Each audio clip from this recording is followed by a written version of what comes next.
How's it going? Hope you're doing well today. Matisse, I know. One of these days I'll get a more stable everything. I'll add it to the list.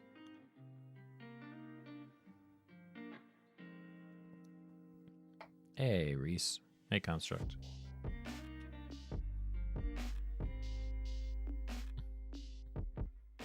Well, whatever you meant, I heard it.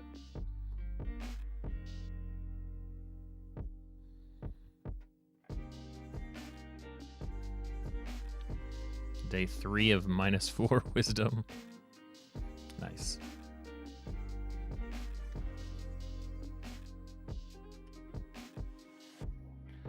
A sudden wild Immel appeared.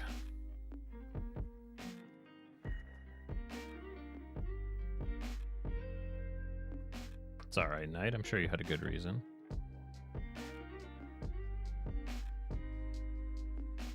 Low voice. I'm not really chomping on the mic like I should be.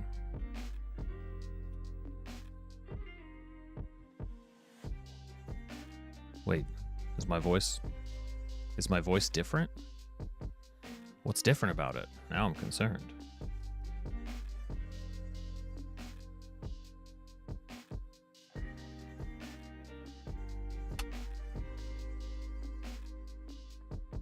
Maybe I just have a frog in my throat.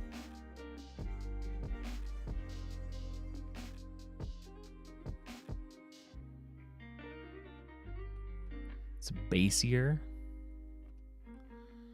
Interesting.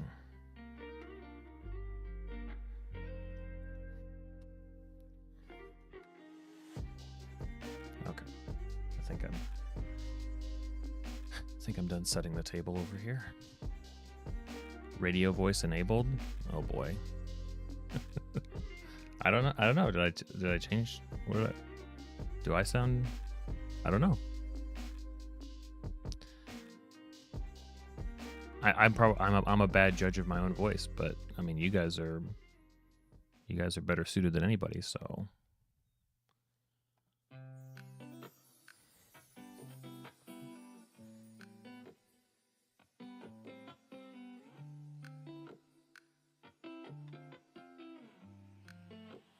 love a good beach ball to start the session. It's always a good sign. What are we on now? 55.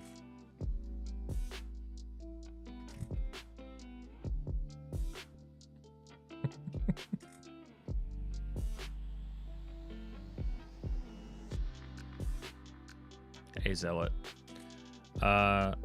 Yep. Today is this.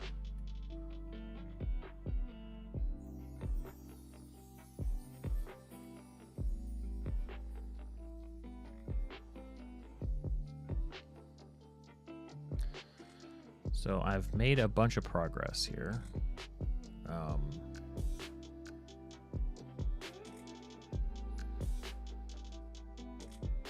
And basically what I've been doing is just sort of like finding it feels like carving, right? I'm just like looking at things and then going like, oh, this is the part that looks the least like what I want this to look like. Let me carve away at that for a while. And that's kind of been my MO with these writing sessions. So I can't ever be too sure where I'm going to end up because we sort of discover it live.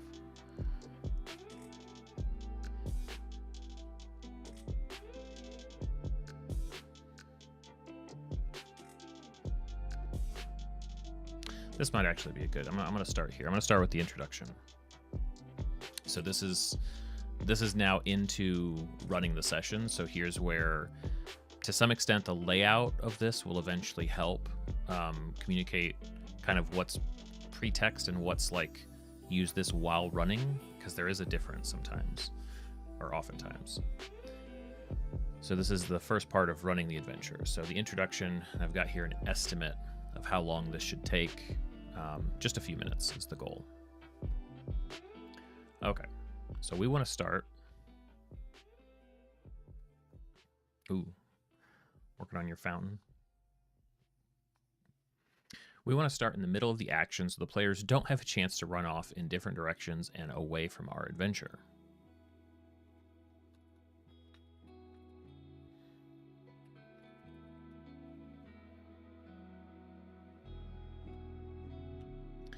But we also have a little bit of information to drop on them before they can explore the Goodwin Cottage on their own.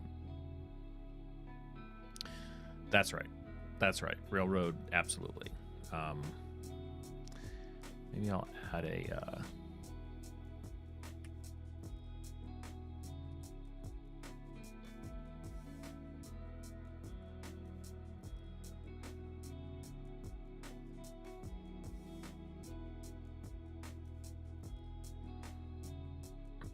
So, with the first few minutes of this adventure, we're going to, 1, set the scene, describe what the players see in the dark room they find themselves in.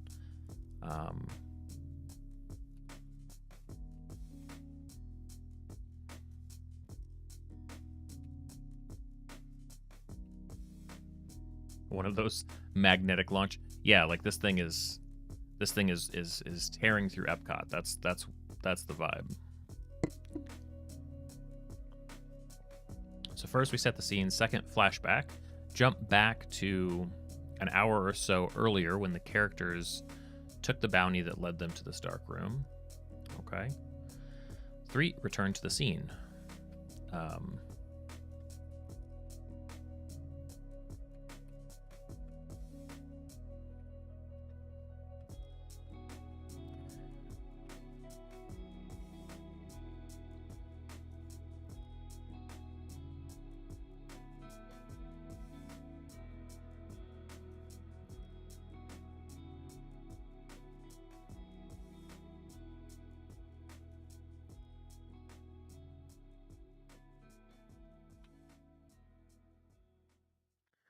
Jump back to, how about an earlier time?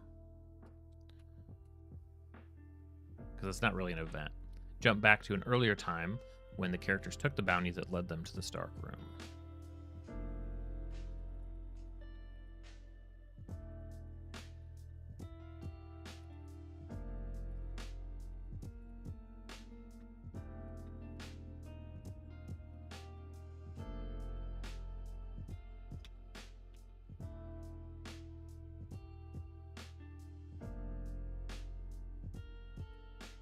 Okay. All right, so each of these are broken down. Set the scene. Try not to read any of the below text directly to your players. Use the bolded phrases in your own words to build the scene yourself. As the party gets their bearings, they look around and see that they are in a dark room. A heavy door has swung shut behind them. The boarded up windows block out most of the light.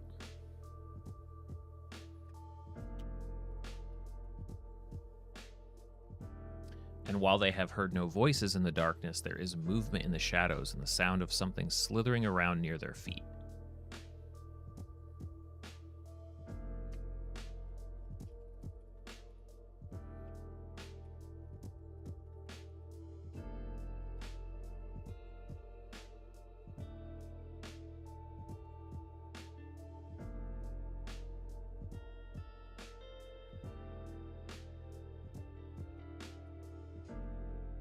All of this is designed to make the party a little nervous right at the start.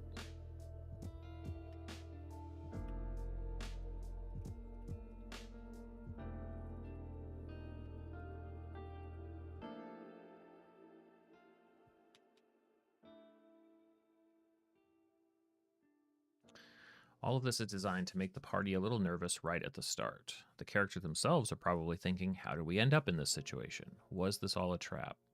Is the bounty really worth this kind of trouble? Ask the players to keep this scene in their minds as you step back.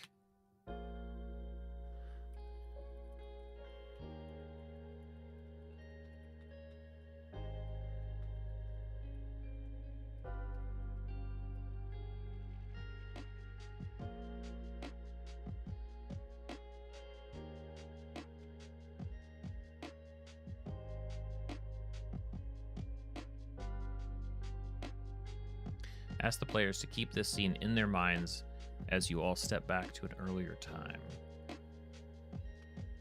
Maybe an hour or so ago from the character's perspective.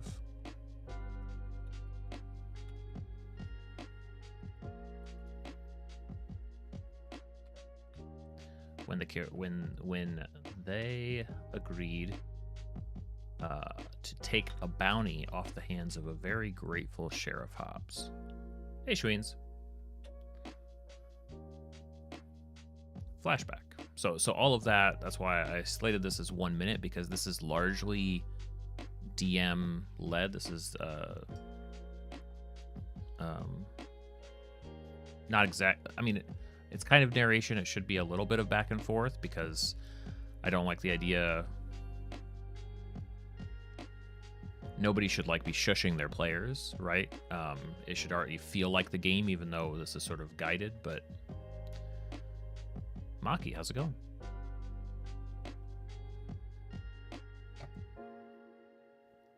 All right, then the flashback, 3 to 5 minutes here. Sheriff Hobbs, or Mr. Hobbs as he prefers to be called, is eager to see such capable heroes take this. Okay. Sheriff Hobbs.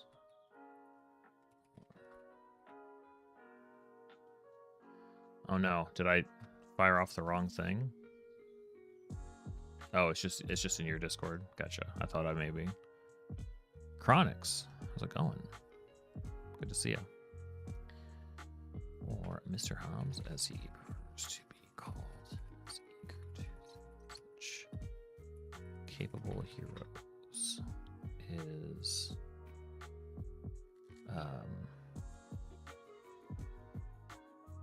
Is visibly relieved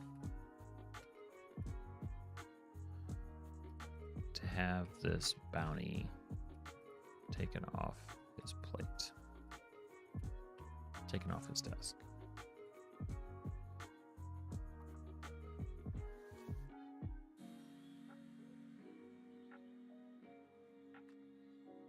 Oh, let me check that out. Oh, really? That's funny. Discord guessed wrong.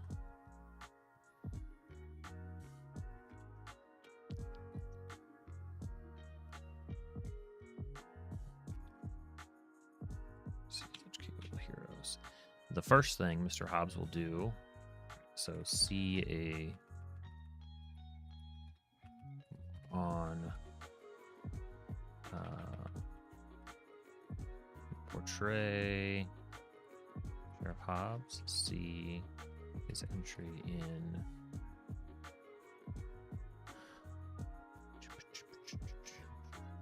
the story so far.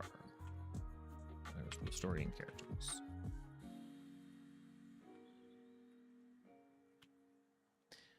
The first thing Mr. Hobbs, where'd I go? Here. First thing Mr. Hobbs will do is snatch the two missing persons posters off the wall and hand them over to the party. See handouts.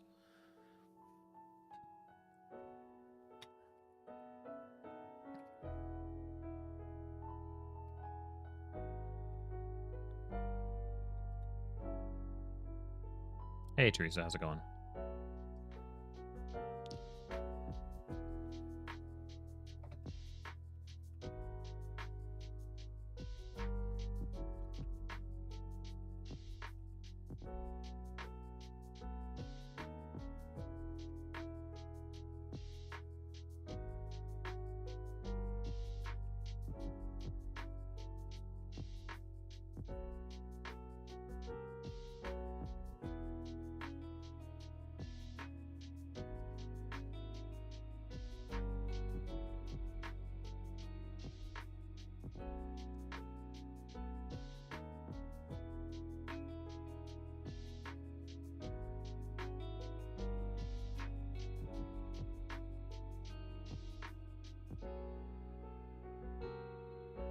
You talking about stat blocks? I haven't written stat blocks yet.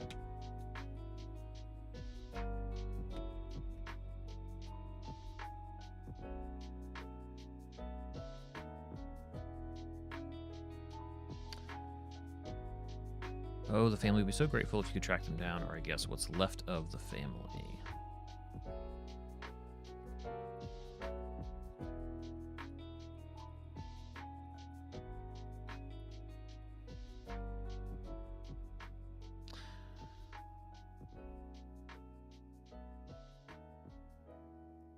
Mm-hmm. Yep, I would agree. All right. I order it. I mean, I probably won't do that for these. I'll probably follow more traditional layouts, but generally for myself, yeah, I start with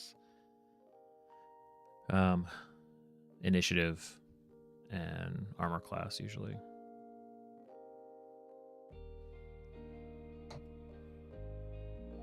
I think I have a video about how I organize stats. What Mr. Hobbs knows. The sheriff doesn't know much, but is happy to share what he can. Mr. Hobbs knows Violet, the daughter of the missing couple, just increased the bounty on her missing parents to 500 gold pieces for their safe return. Poor Cyril, he mysteriously disappeared about 10 years ago. Violet moved away with her aunt and uncle.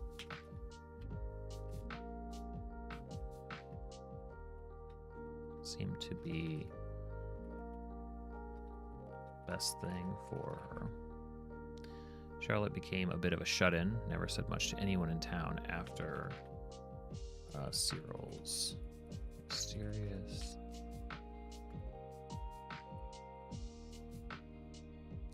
The sheriff will also share just how recently Violet was in his office.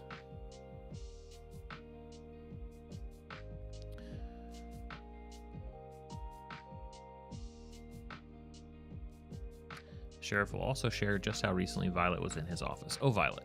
You just missed her, actually. She was here 20 minutes ago.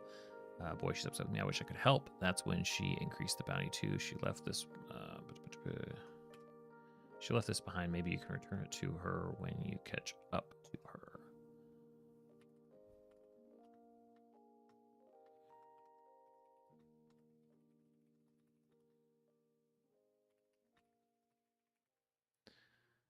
Okay. Mr. Hobbs is happy to answer the party's questions about the case, though he only knows a few details. See the story and characters for more on Mr. I already said this. If the players have any immediate questions, the sheriff can answer them now. Just in case they have questions later, roll for flashback questions.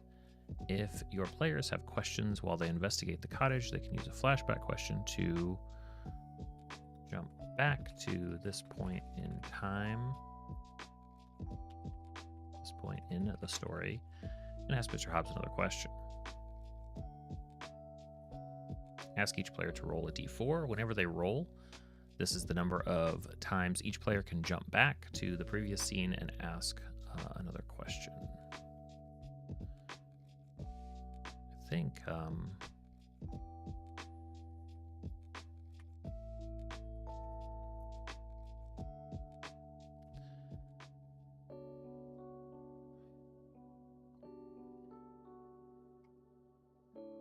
ask each player to roll a d4.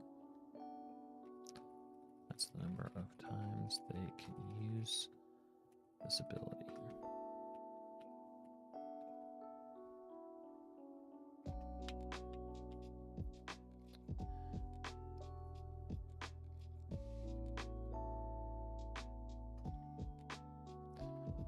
For instance, if the players are looking over Charlotte's lab notes and suddenly have a question, they can use one of their flashback questions to go back.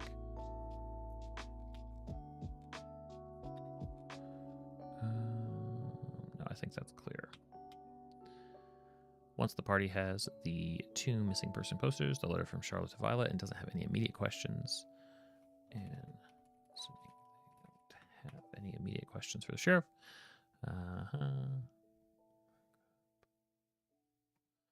Mr. Hobbs will thank them for their help. I really do appreciate it. I tell you what, after you speak to Violet, come back my way and I'll bake you a whole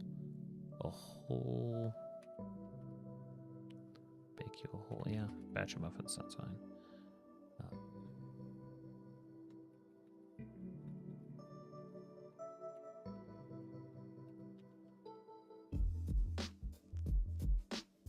With that, we can return to the scene. What else does the sheriff know? I'm going to pull this into a separate section.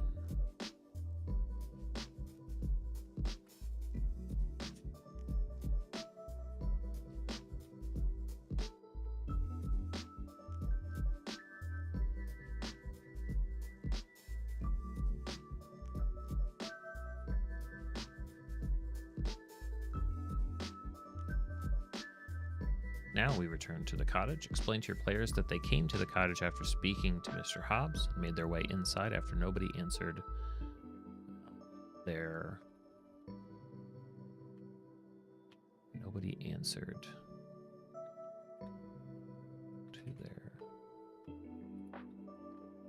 to their knocking.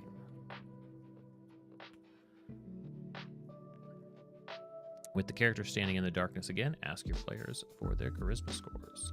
Whoever has the highest will feel a tentacle wrapping around their ankle and delivering a shock that runs up their leg and into their temple. Take 1 HP of psychic damage and hear a voice in their head say, "Hello there." Then ask them to roll initiative. Cool. Critters are loose. When initiative is called, you should assume your players will be working to understand their situation in the darkened room. This is a good thing. We want the combat... yeah, exactly. We want this combat to serve a couple of purposes beyond being a fun fight. Number 1 is a tour of the room. We want the party to get a sense of the first floor such that they already know where they want to investigate further when the fight is over. 2, a mostly peaceful fight. We want the party to be able to figure out that the creatures are not actually attacking them as much as they are panicking. Ideally, at least some of the creatures are put back in their cages before the fight is over. So, as the fight progresses, we want to make a few things clear. Each creature seems to have emerged from a broken or open container of some sort. For the first round of combat, there will be no light source in the room. At the top of the second round, assuming players have not lit a torch, the Toctopus will spark up a couple of candles with its tentacles. At the start of each round, or more often if it's helpful, we can give a brief rundown of the state of the room. How dark is it? How many creatures are still up? How many have been secured in their cages? Okay. Well, what do you think, Reese? How does it look to you?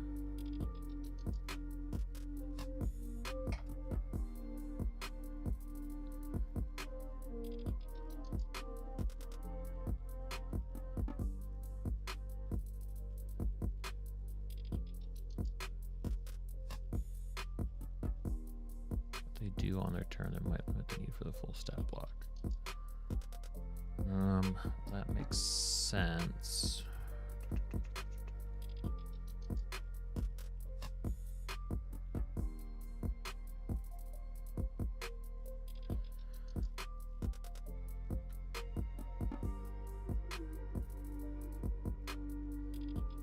Isn't that the meme? Like, isn't it? Whatever. I don't care.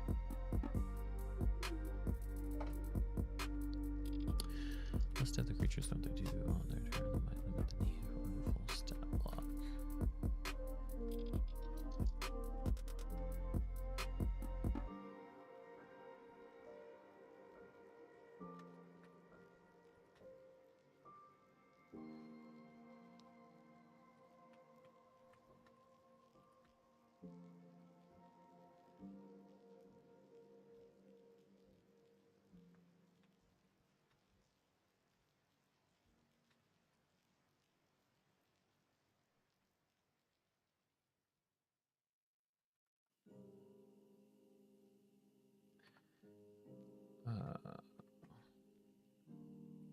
On their turn in initiative.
has already filled the ceiling. Has already expanded.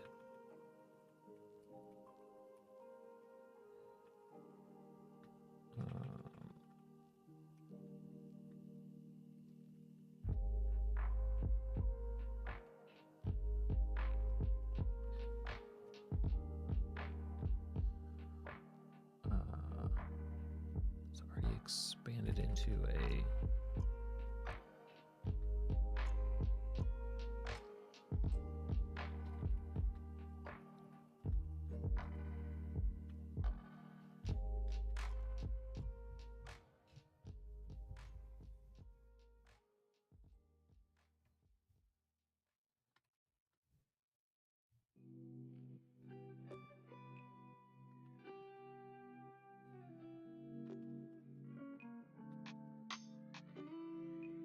how about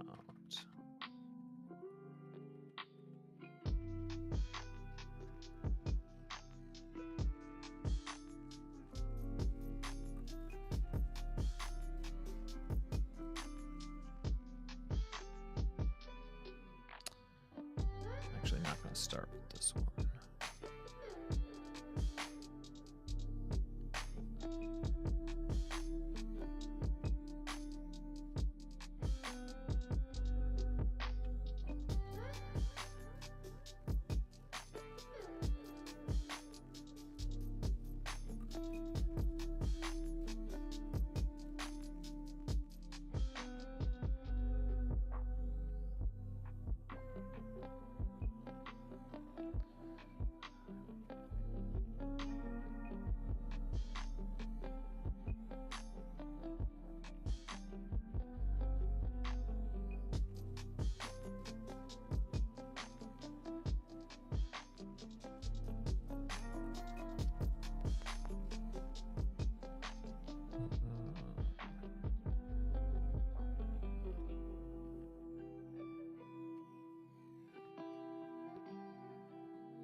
Shelf to the floor, knocking over the glass jar, holding the fair pickle while it does.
If I could spell, that would be nice.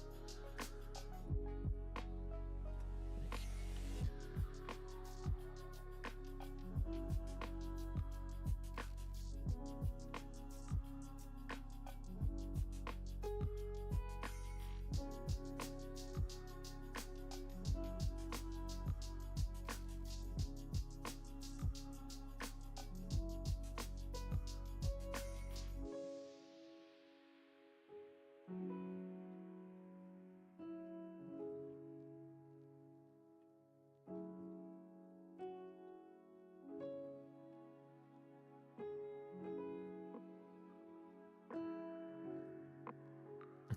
Hey, Rule, how's it going? Well, luckily,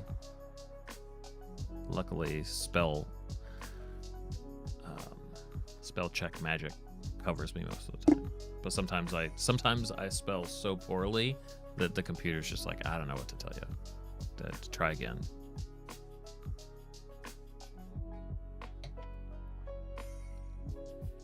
For one round, it will look like a cloud hanging over the room.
Turn.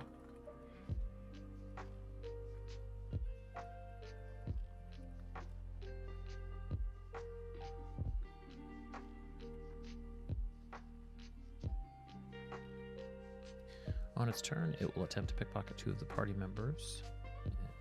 It may be spotted if caught in the act.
They will notice the floor is nearly covered in brown and yellow beetles the size of their fists. They seem to be pouring out of an overturned.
Okay.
So I'm thinking about how I want to lay this out.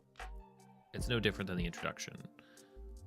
Thinking through what is the structure here. Because I know how I would run it, and I could just explain that. But that's not the same as it being easy for somebody else to understand the goal and how to run that.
Well, but keep in mind that almost everything has to be written in 2,000 words before it can ever be 200 words. Otherwise, how do you know you have the right 200 words?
Crazy windstorms?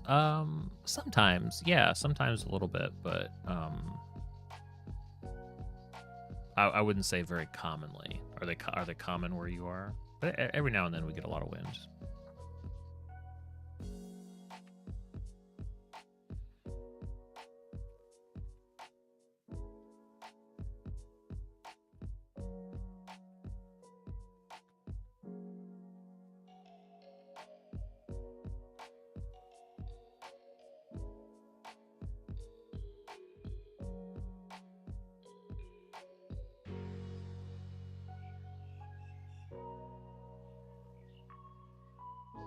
Oh, really? Holy cow.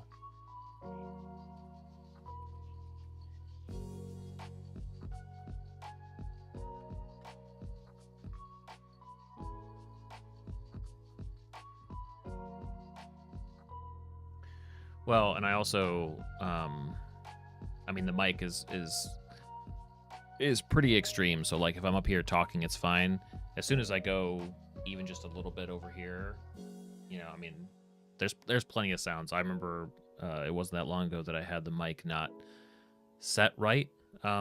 It was too sensitive, and so then, like, you could hear the kids upstairs running around. But it still probably wouldn't pick up the wind.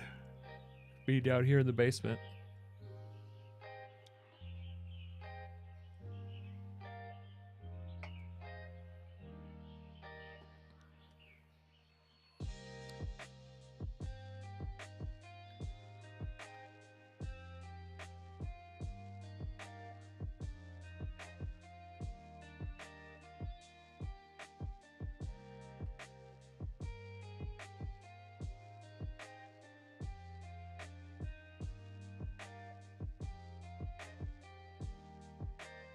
Oh, wow.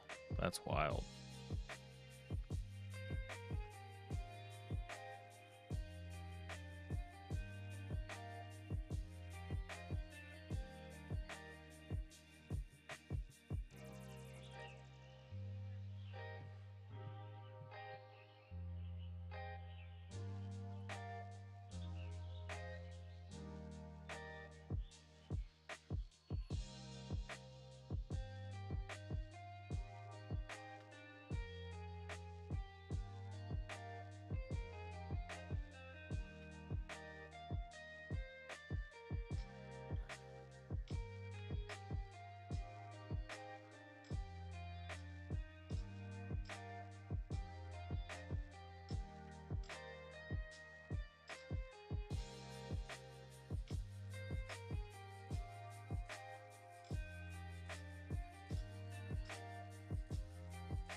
finds themselves facing an unknown number of threats.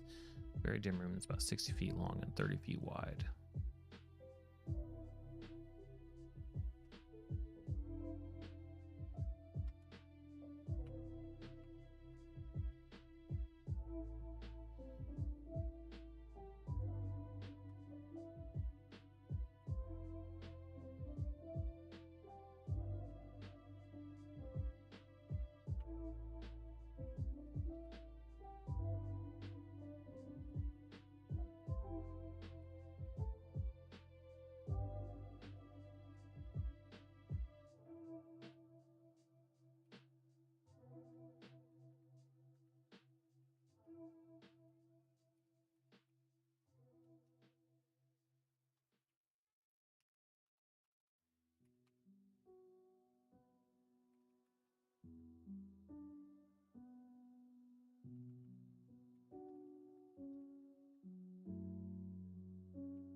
Yeah, it's not. It's only a little bit of that. It's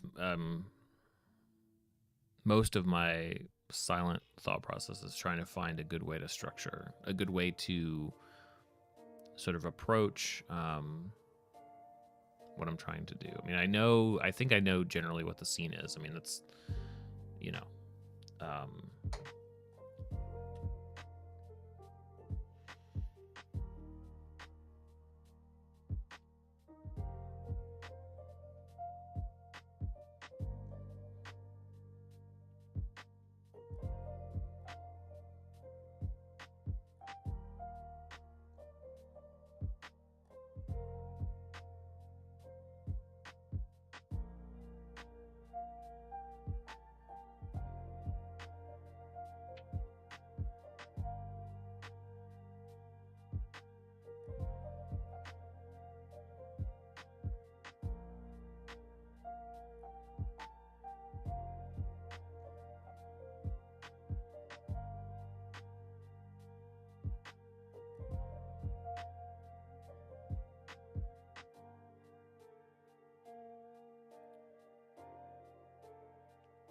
I combine these two sections, honestly.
Wait, where did I write 67?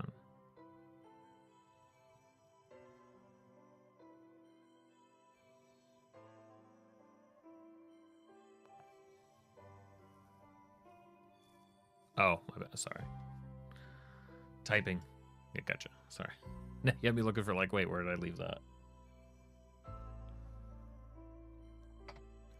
I guess if we numbered each of the beetles, that would qualify.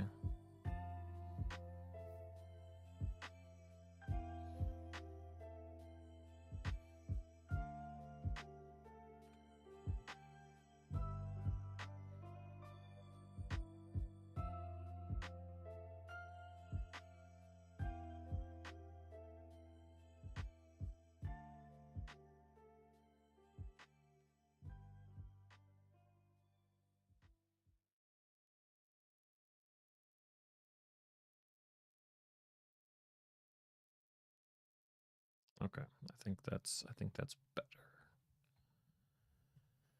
I think it makes sense to combine where their starting locations are. Are they caged or are they free? So there are 6 creatures caged up in the Goodwin's first floor living room.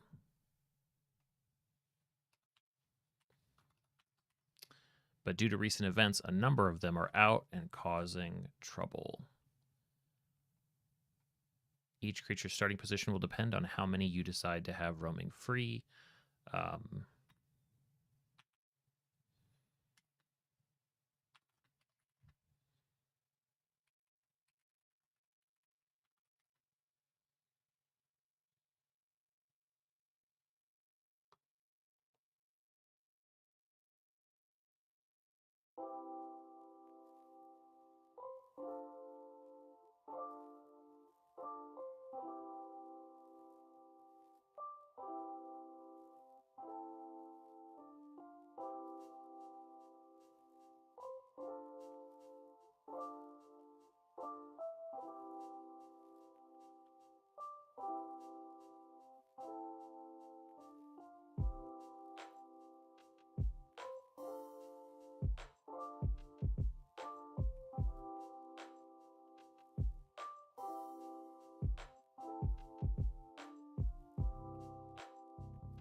There are 6 creatures caged up in the Goodwin's first floor living room, but due to recent events, a number of them are out and causing trouble. Each creature's starting position will depend on how many you decide to have roaming free when initiative starts.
Okay, so the Feral Echo caged is in a bottle on the shelf, is in a...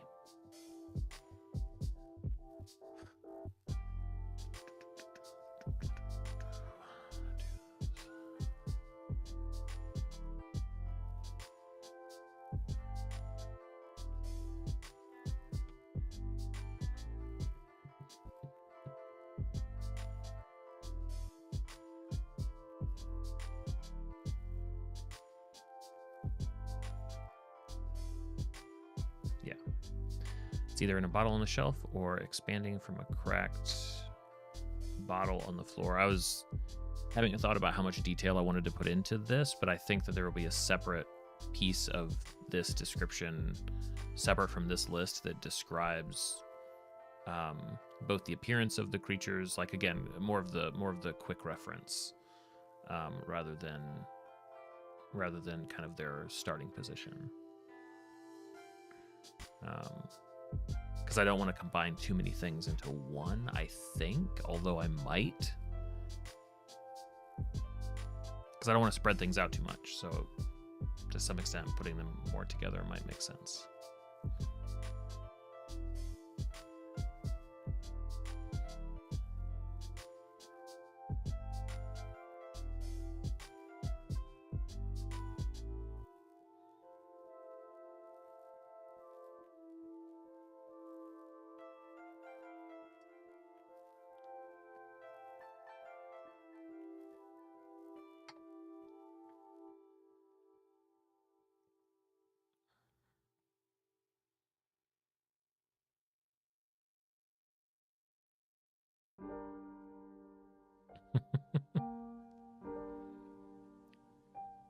Yeah, we'll see.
See you, Chronic.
See you, Zealot.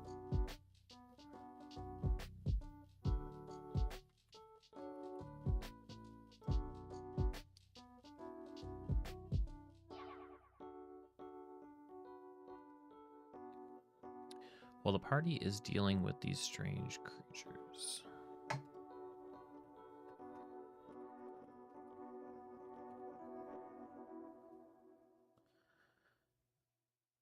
While the party is fighting off these creatures, we want to, 1, clue them into how they escaped their cages, and give them a tour of the first floor of the Goodwin Cottage.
Okay.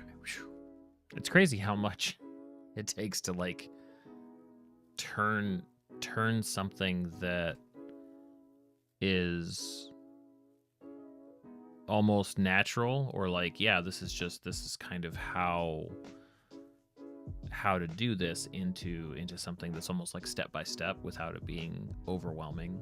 I think this is getting there. Remember, we want to actually finish this one shot in one session. So while the party is fighting off these creatures, we're also going to, 1, clue them into how they escaped their cages, and 2, give them a tour of the first floor of the Goodwin Cottage. Will your players kill or at least incapacitate most of the creatures? Yeah, probably. But if even 1 or 2 of these creatures end up in cages, that shows the players learn something about how, about the nature. That shows the players learn something. How about just they learn something?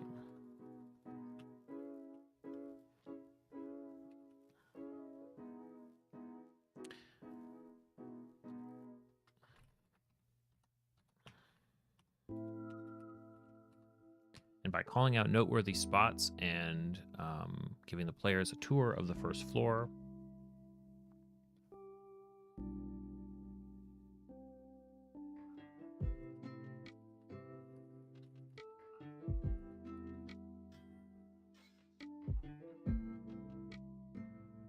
By giving the players a tour, or pointing out noteworthy spots in the room, they will know what they want to investigate when combat wraps up. You had a writing judge tell you that your writing was excellent, but that others didn't know everything in the world. Like you did. I need to learn how to convey that information without dense paragraphs of exposition. Condensing down all the knowledge into... Yeah, well, it's also like it... And I've been trying to skip this, and honestly, maybe I can't skip this ever, which seems tedious, but I've been sort of jumping ahead and not sort of like forcing myself to reread and reprocess all of the earlier stuff, because it feels like I've done that enough. But to some extent, what is helpful about it, which I wasn't intentionally considering before, is that puts me in the mindset of somebody who actually has this thing. Like, I know it's funny because I have to know what I know to design it, but I almost know too much to be able to explain this stuff effectively, because it's easier to default to this person knows nothing, whereas it's like, well, actually they probably get the gist already.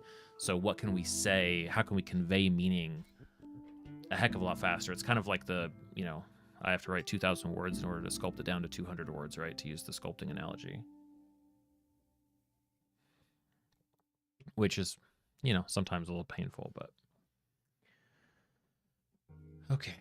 And also, like, ideally, the writing should be fun to read. That's like another layer of like, I'm not writing. It's not like the documentation for like a VCR or something, right? Yeah.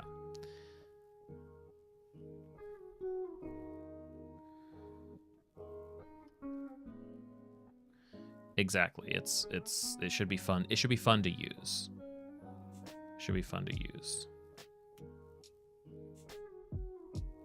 And honestly, so much of it helps, like right here, where it's like, to some extent, I just have to ask myself why more often. Like, okay, while combat is happening, we're also doing these two other things. Why? Well, it's like, we actually want this thing to finish in one session, so while the players are doing one thing, we're going to also do and juggle these other two things, which now it's just a matter of making that not feel like a lot to manage.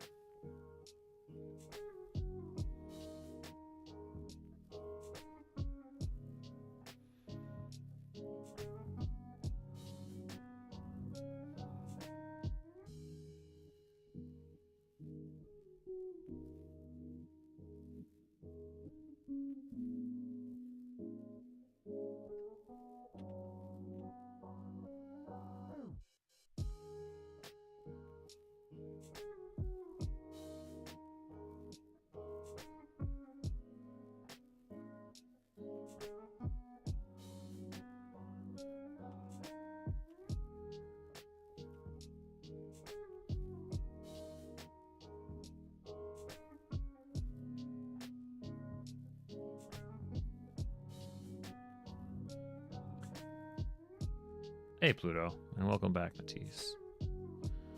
Yeah, I feel like... Okay, I'm just going to throw this in here. Because I feel like after sort of stating our goals, right, the next most important thing is sort of the lay of the land, like creatures around the room. I imagine I'm probably going to pair this with a visual with an overhead view map. Probably in the instructions, which I don't have this right now. I mean, I have this, but I have Flexifoam, but I don't have the rest yet, which is fine because ultimately their locations are similar. It's just their state. The state changes.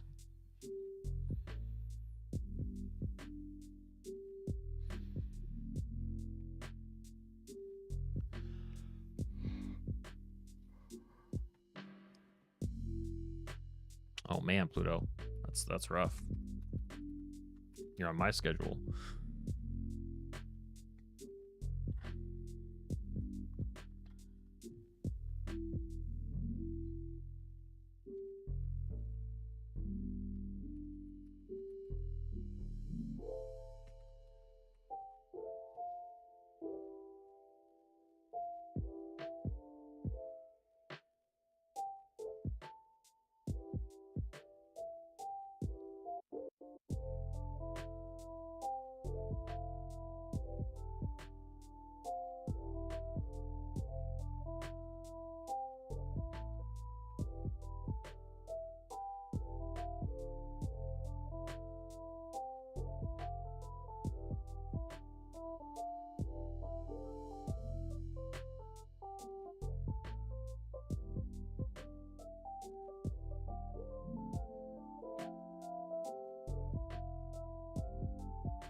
This is an app called Ulysses. It's a Mac app that lets me type in Markdown, which I like. If you think it takes me a long time to write things now, just imagine if I didn't have, if I could like format things, that would be a nightmare. I don't have a command for that.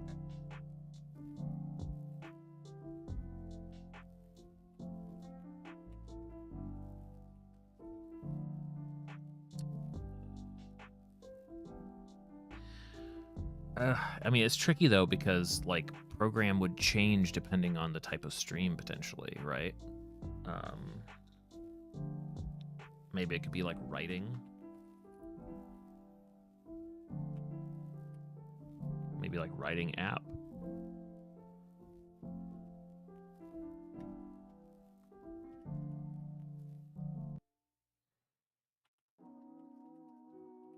Yeah, but I brought this app up during the painting stream last night too, trying to be more like diligent about showing some of the stuff that we're talking about, which must have worked. I don't even know what was going on. A bunch of people falling asleep to the stream last night. I think it was the most concurrent I've had, up to like 29 at one point. Hey, Sebastian. They were all quiet, but they were all there. All right, it's using a Mac app called Ulysses that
there, in case anybody asks.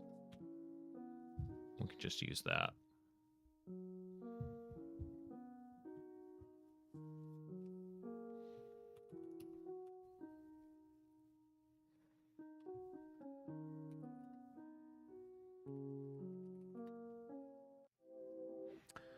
Does Ryan have...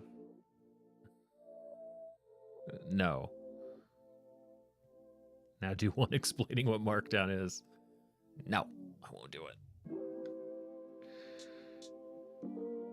What did I eat for diner? Wow. I haven't been to a diner in a long time. A diner? I hardly know her.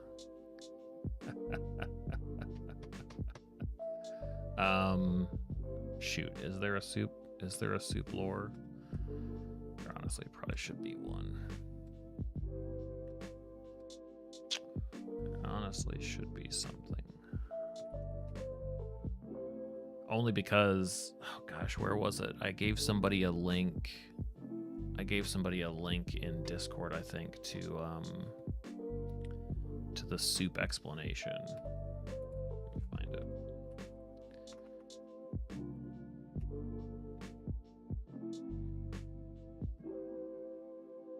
Gosh, no, I put it in a proper video about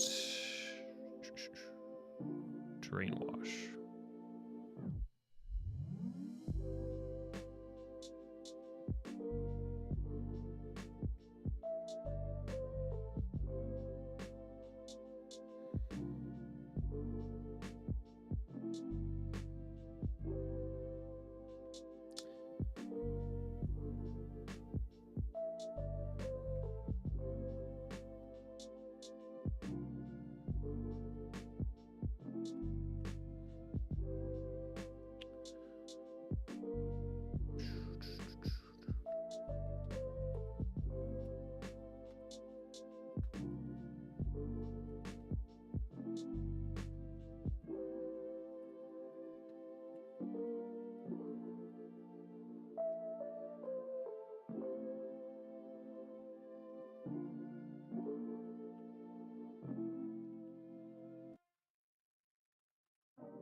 All right. Every round, the creatures will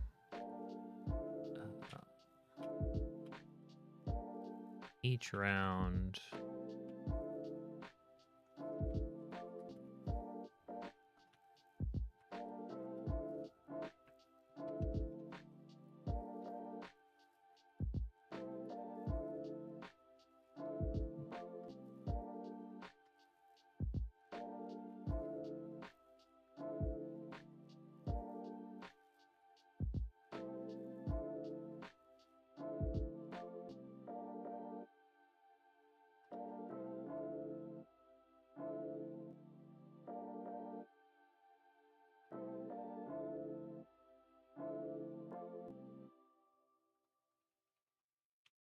see a construct.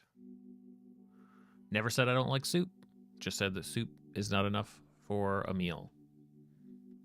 Crystal clear. These are my politics. I'm sticking to it. It's 25 years the answer. gonna go get more coffee. I'll be right back.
what will be found around this room?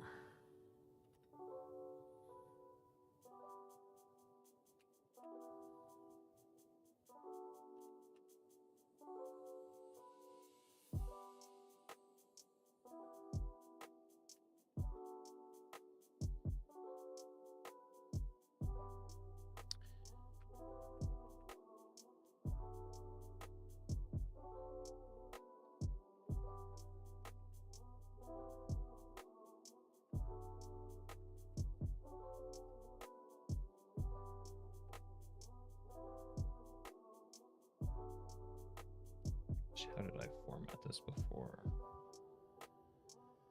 How?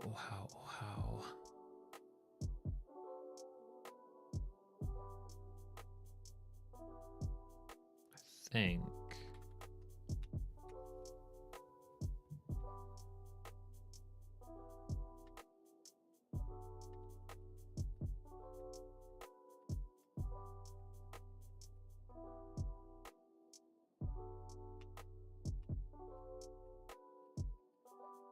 Why those are capitalizing. Quick look around the room will reveal overturned trunk, cracked aquarium,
So to some extent, I think it's probably a good idea for each of the locations to be tied to creatures in the first floor. I think that's I think that makes sense.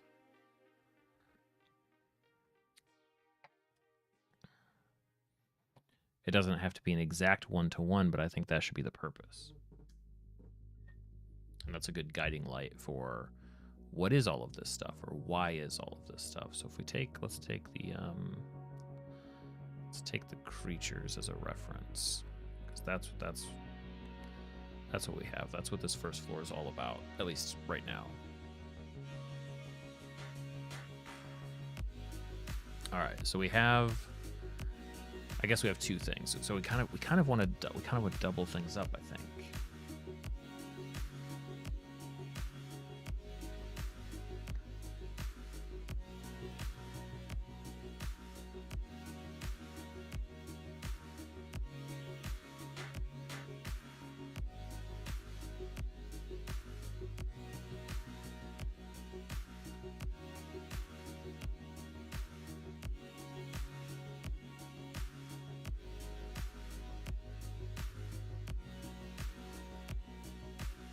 Okay. So the bottles are for containing the feral echo. That makes sense. But it would also make sense if there was a way. I think there was also this idea of a maybe I'll just use it.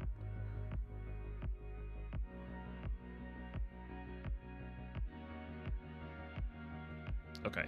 We're going to separate the bottles from the shelves, I think.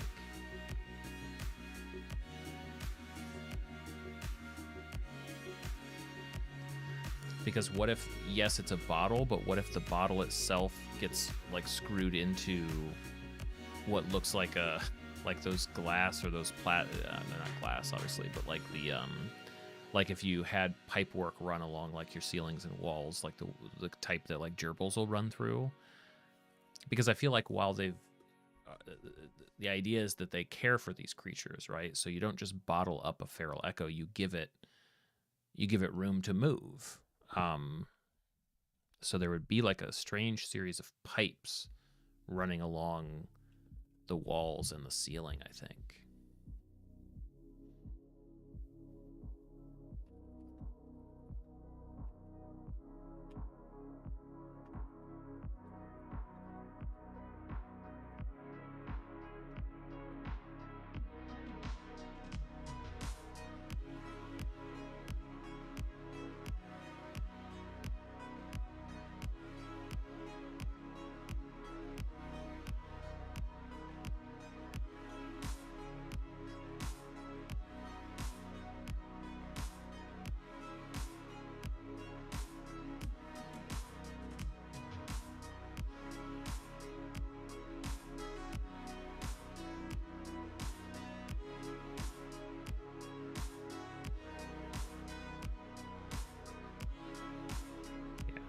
Sense.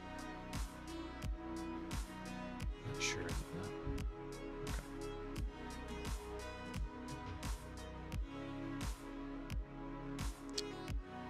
Okay, so the clear glass pipes handles the feral echo. The Toctopus needs a perch, and it could be like an actual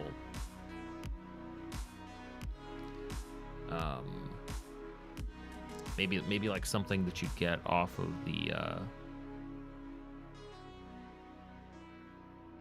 beach. You know, what is that, like coral? Maybe it's like a piece of coral, actually.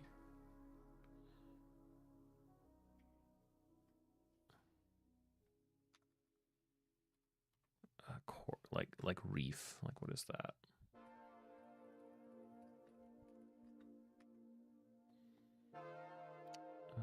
Yeah, kind of.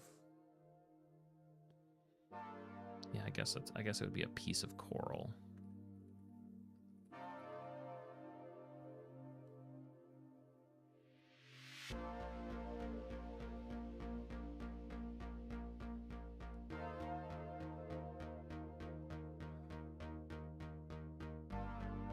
So where would they put that?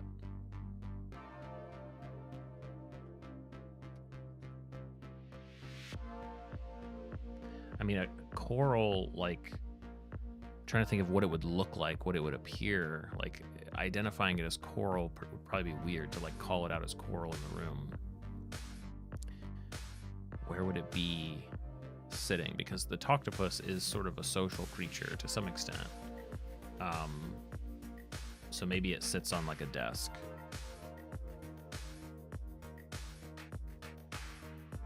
Maybe yeah, because it wouldn't probably want to be up high.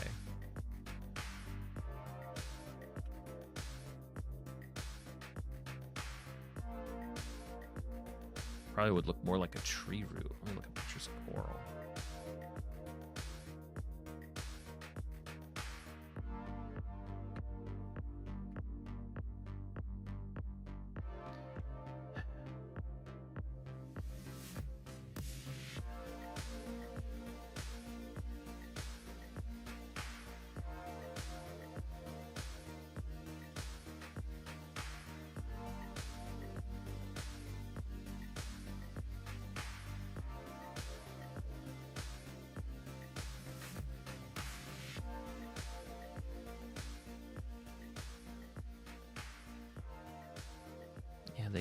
It kind of looks like a tree root. If it's like a kind of a red brown. Okay. I'm good with that.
The pilfer needs like a nest or like a secret.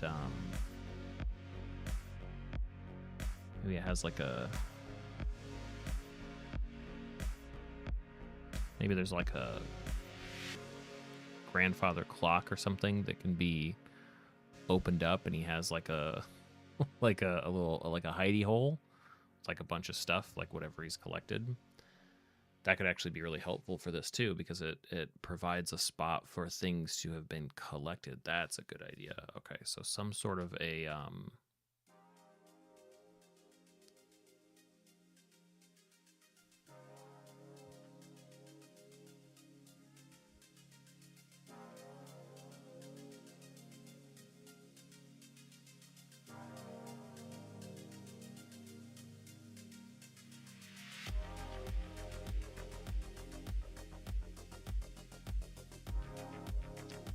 yeah.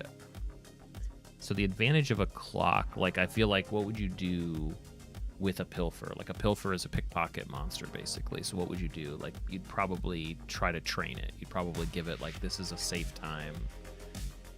And so using an old clock would make sense because you could modify it so it's not going to go off all the time.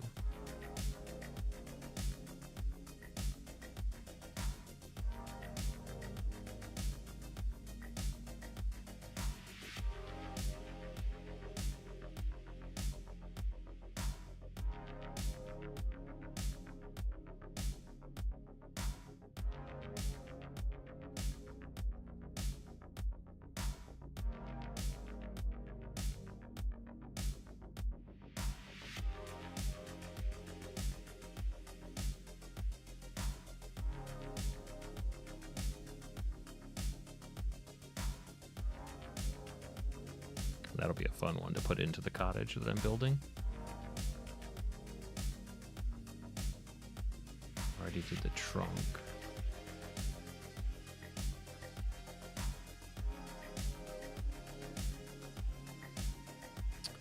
Probably be some sort of a display.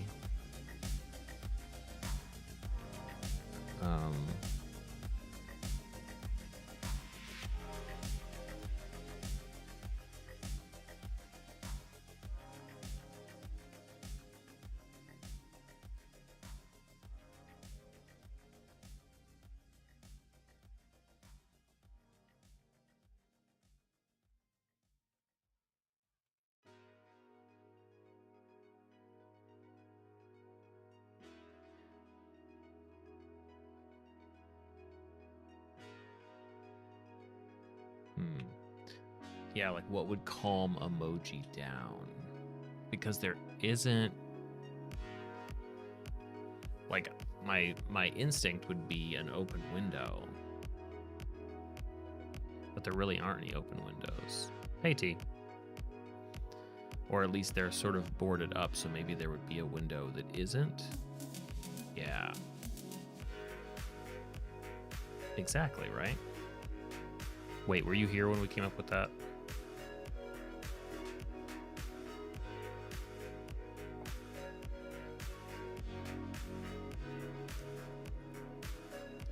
Emoji is a no, but the emoji name, like, is it supposed to sound like that? That's the point. Yep. Perfect then. This odd creature is often tragically mistaken for an elemental because it seems to mask its true form with visages of fire, water, and stone, but a moji is part of a new classification of creatures not elemental, but they're known as minor sentimentals. Emoji will present as different elements depending on its temperament. Nobody actually knows what the little creature looks like truly. When it's at peace, you'd likely walk right by it thinking it's a mundane rock on the ground, but if it's angry, fire, sad, water, stress, lightning. I don't have a stat block for this yet, but the idea is that it basically is moji, the plural for moji. Well, the fun part about it is, and I think, did I write down, I think in here we have other ones. Maybe not. I don't know where I put them. But part of the fun of it being a sentimental creature is emoji is just one of them. So we could dream up other ones, but I haven't yet. But so part of the fun of the name is that when you say emoji, that's what you. Where's Jesse? You want your math wizard to have? I mean, it's effectively a legit piece of lore and stat. It will have stats for effectively most of the time what appears to be a pet rock, because when it is calm, it just looks like a rock. That's why they're so hard to catch, because, or to find, is because unless they are agitated in some way, and even when they are, they often get mistaken as a, some sort of elemental threat. So I'm very encouraged that that's what it sounded like when I said that, because that's a little bit the point. Oh, I'm glad. Are you sure that's not just that you're done with school and it's the weekend?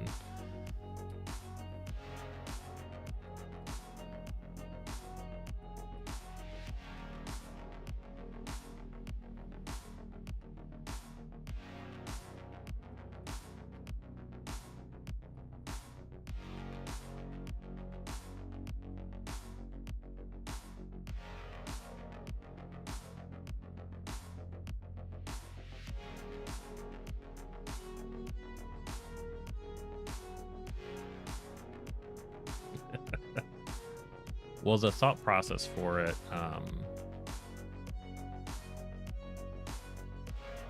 yes. Yeah, the thought process is that basically whatever its state is, it sort of can, it's almost like a charming effect on everybody else. So if it's feeling, foil ball's close. I mean, it kind of works. It's really hard to make a visual of a foil ball without, I should have just taken a picture of one. That probably would have been better. So the fun part about emoji is that when somebody actually knows how to manage it, it's basically persuasion, deception. It's all kind of emotional combat rather than physical. I think physical is really just going to be like triggering it from one state to another, and it's going to make it look like this big chaos ball. It's charisma, yeah. Originally, yeah, this is a lot more fantastical than it's ended up. Biomes, glass jars with colored powders. Okay.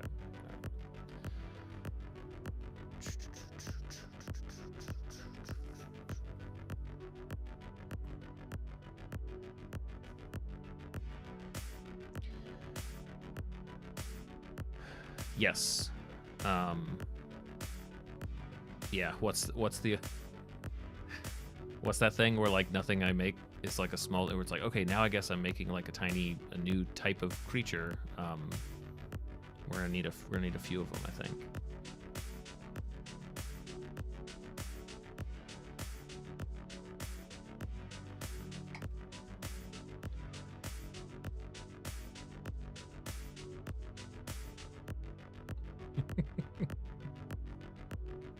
Well, once they have stat blocks, I'm sure.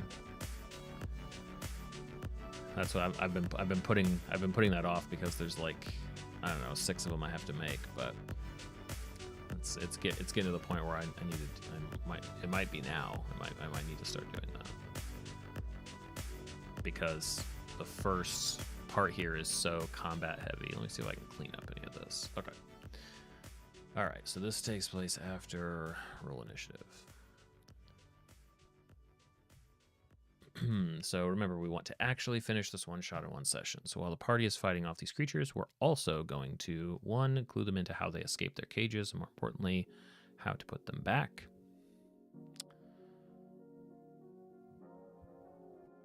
Yeah, why not?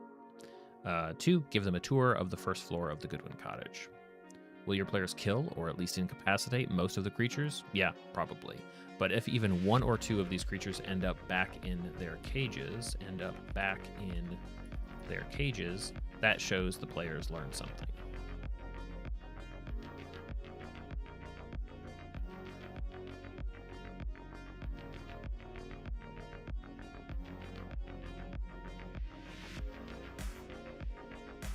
And you should let them revive any downed creatures if they want to.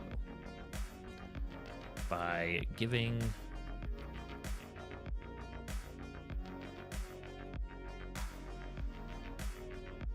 the players a tour and pointing out noteworthy spots in the room, they will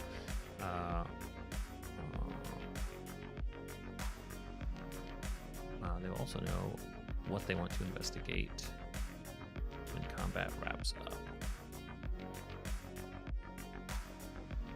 Hey, Leaf, that's a good. Sorry, I just saw Para. It used to be a tiny town called Paradox. Oh boy. Yep, playing Oberdin tonight. I'll probably get that downloaded once actually, no, I don't think it'll be a huge download. I'll probably download it before I start tonight. Make sure everything checks out. Should be fun.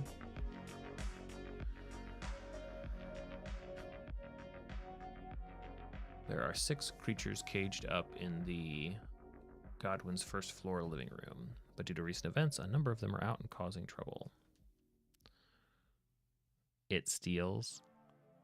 I'll put it to the list right now. I've got a heck of a backlog for playing. I've got this one tonight. I've got Stray next week. So is It Steals after that? What is It Steals again? I looked this one up. Yeah, I did look this one up.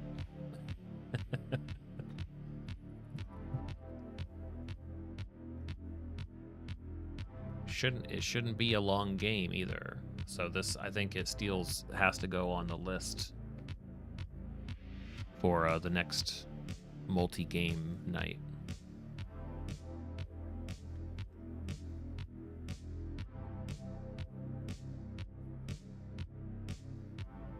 Yeah, I've had Oberdin on my list for a while.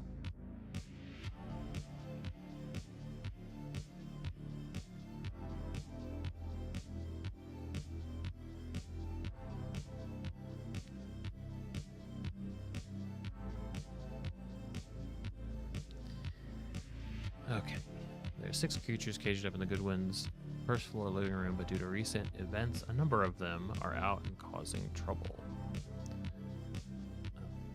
Are free. Choose which of the 6 are free when the fight starts, and which one. Choose which. How about choose which are free.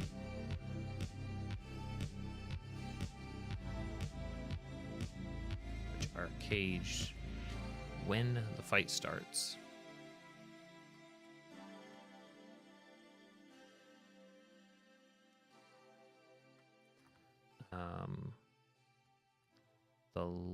The fewer are loose, the easier the encounter will be. You can always let a couple more out mid-combat if the players are having too easy of a time. With all the writing, which you can recommend to take notes on its lighter tone and how they'll be used in a casual campaign. I think so. Yeah, I think Return to I think the Monkey Island. Aren't there a couple of games, or am I thinking of something else? I'm down to play just about anything, especially if it has inspiration for something that could end up in a game. I'm all for it.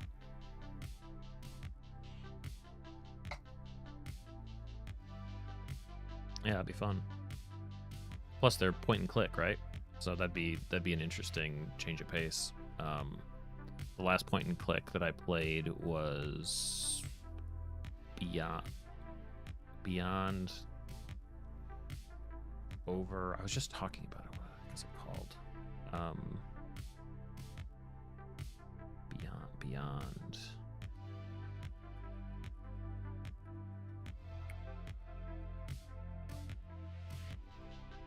Broken Age. Beyond Age, Broken Age.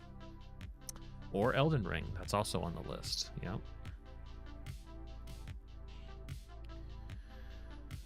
Okay. Maybe there's a better word to use here than caged. 12-page document containing every video game you could possibly think of. I mean, you can make that. That sounds like you'd be doing a lot of my work for me. I'd appreciate that.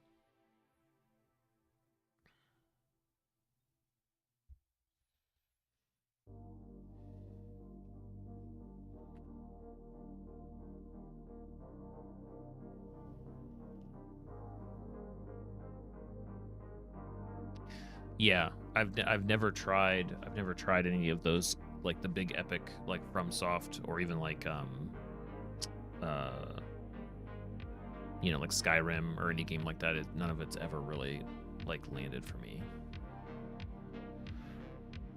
But I mean, if it's work, I have seemingly a lot of patience when it comes to that stuff. So okay, so Feral Echo caged is in a bottle on the shelf. Actually, I'm not sure. It's not on a shelf anymore.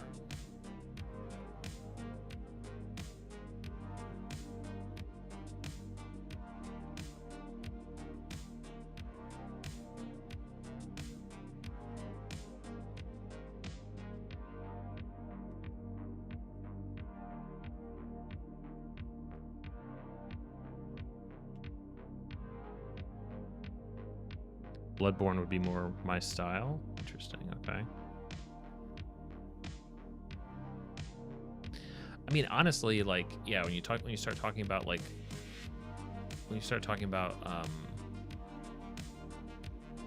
the order of these things, like, even if it's not an ongoing story, like the temptation I have when approaching these for R&D is like, I want to go back to like, well, what's the first one that they did? What's the first game that they made? I'll play that, and then just kind of play through it. But now I'm going from like, oh, instead of like a 40-hour game, now you're gonna play 400 hours of game because you're playing all of them, right?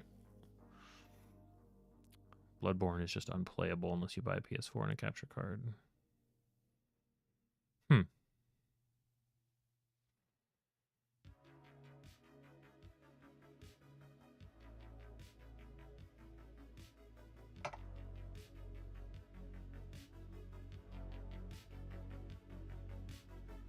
Bloodborne's not on PC. Gotcha.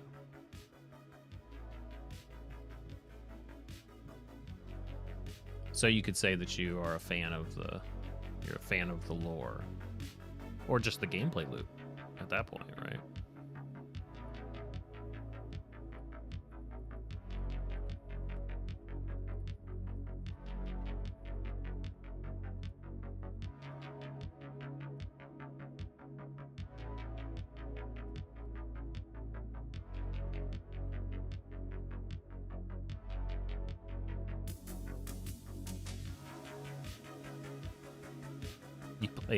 You play it to punish yourself. You're like that. You're like that monk in the Da Vinci Code. What did they call him? The albino. Just punishing yourself with Elden Ring.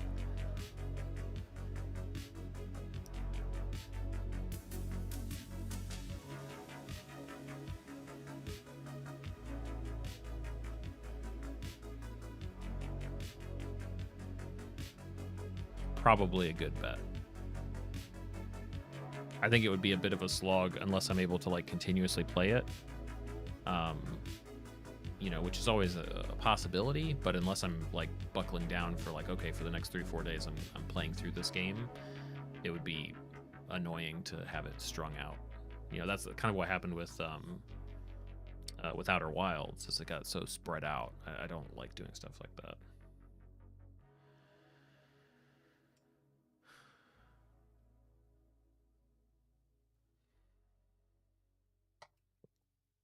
Yeah.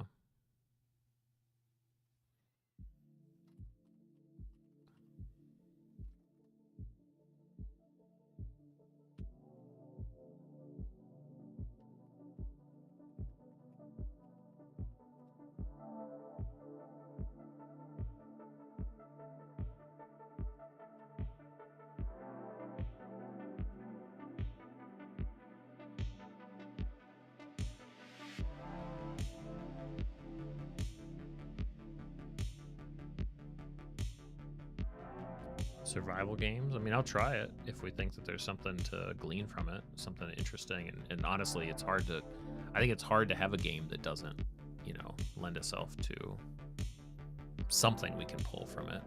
Shoot, what was that game that was just all shapes? Thomas Was Alone. Still got something from that.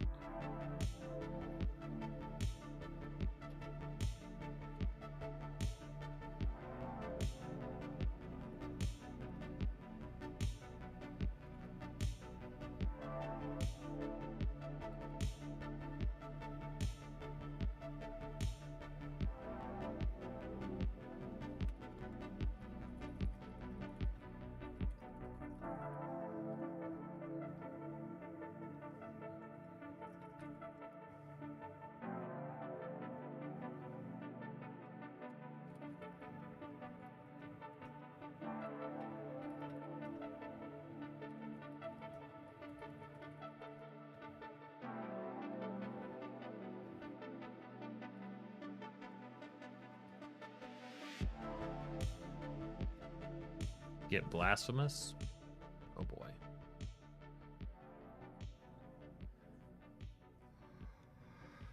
Yeah, I mean, that all sounds good to me. I mean, I love all the ideas, and since I play, 1 or 2 nights a week, it'll just take me the next 6 years to get through everybody's suggestions.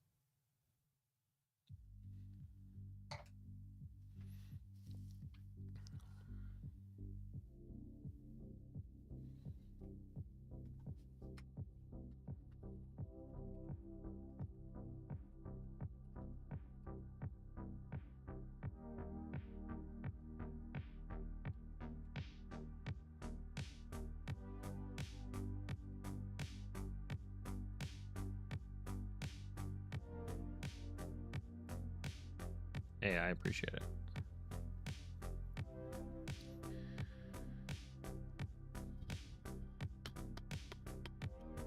Creature behaviors.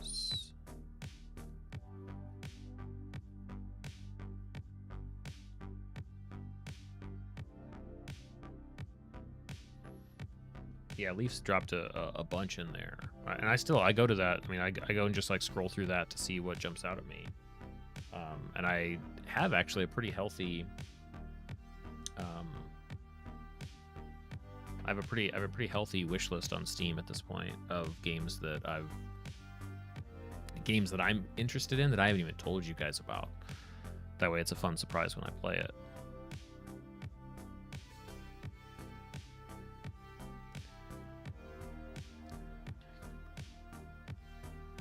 I suppose I should just put the entirety of it somewhere, some giant straw poll. That way everybody can be voting up and we just have this big, huge ranked thing of stuff to play. So many secrets. It's really just Steam is my like go-to for any of these games unless it's only available on some other platform. So it's just convenient to keep a wish list there.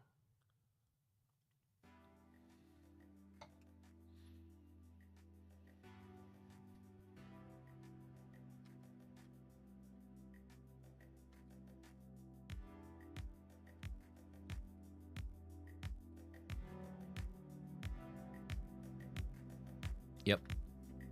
Yeah, the only difference is that when what I want to do aligns with what you guys want to do, obviously, I'm going to make you think it's all you guys choosing, right?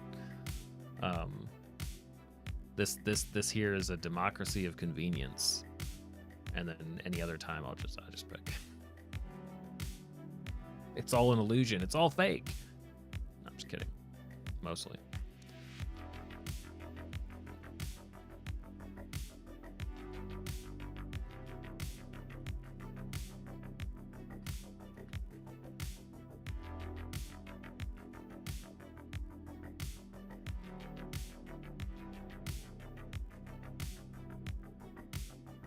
That is true.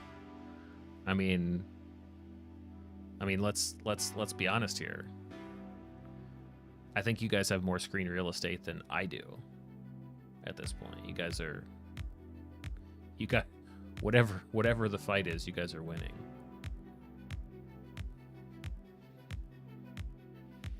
That's true. Elder's got it.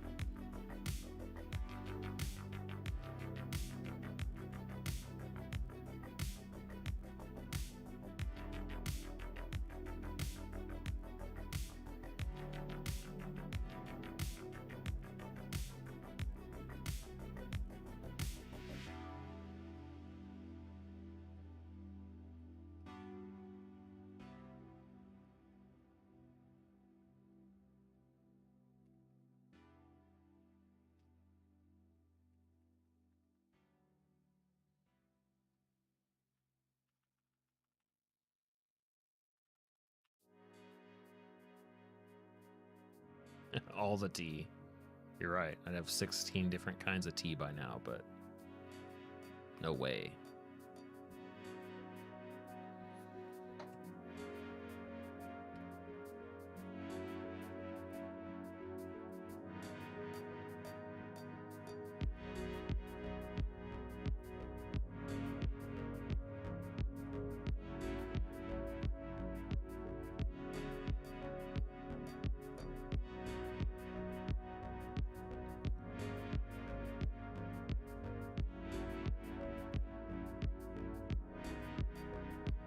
Yeah, Leaf, you are.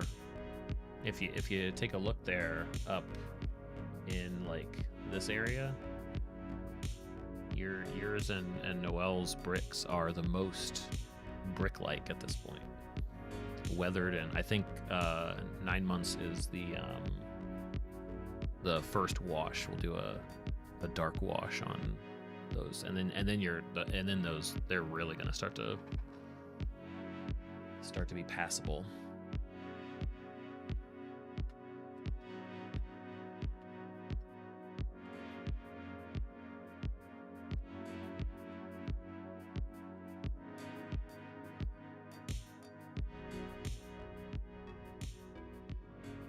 Whoa, hey. Thanks for the gifted thanks for the gifted membership there, Schweens. Niz will appreciate that. Let me see. I think I may even have a spare brick.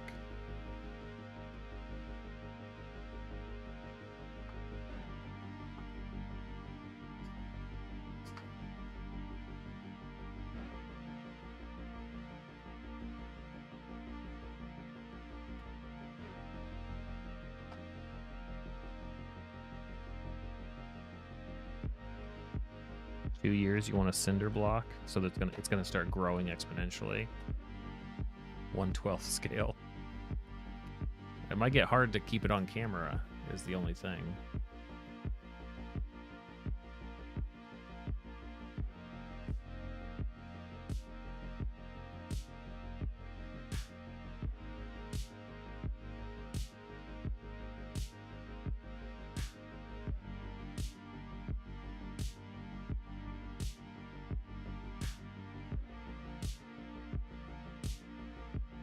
There we go. Niz has a proof. Niz has a brick now. Just tuck it in right there. Boom. It's like it was always there.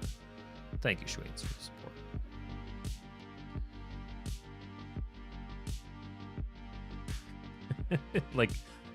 Did you guys ever have my parents back when around the time I was born, they built their home, and so they did lay some like what would it be, like whatever the concrete is that you use for like stairs, like outdoor steps and stuff like that. And so there are legitimate names carved into, like the family names are drawn in that. So I would just have to re-pour some concrete somewhere in my house, and then or outside my house, and then leaf that could happen. I don't know why I would want to do that. I think I could probably come up with more value for you than defacing my home with a whole bunch of screen names. That might be kind of weird. It's true. It's been with me since the start. Stairs have always been.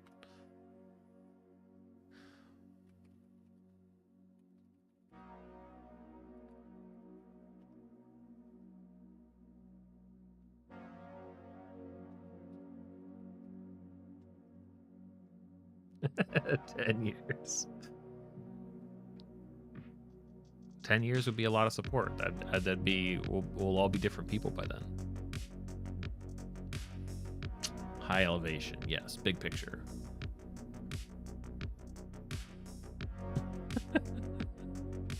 It's a good idea, Schweens.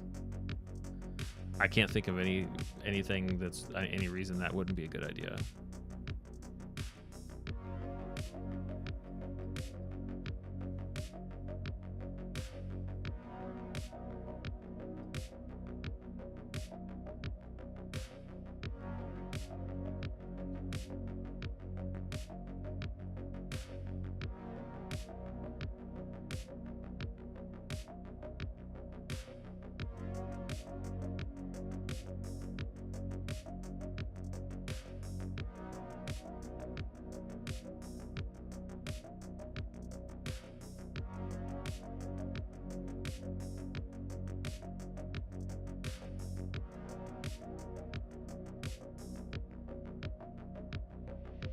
Wait, what do you mean if for some reason?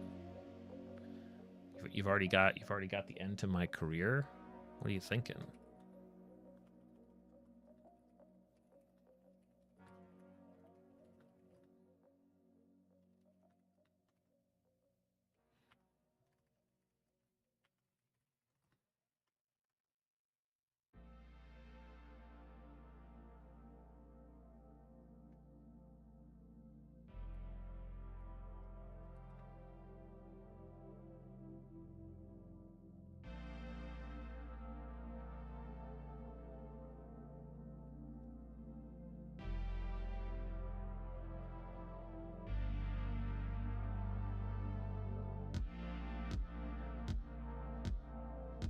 Cool.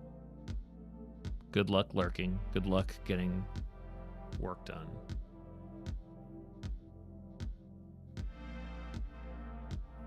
What if combat takes too long? What do we do? What on earth do we do? Here, like we'll talk to those. Okay, so we've got the Slagler and the Moji to worry about. Right? 1, 2, 3, 4.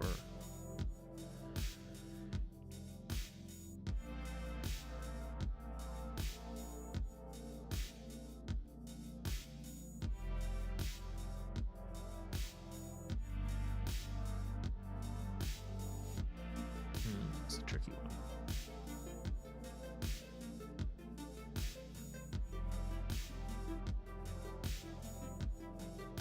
Don't know how these two.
Maybe I should take a go at one of these stat blocks.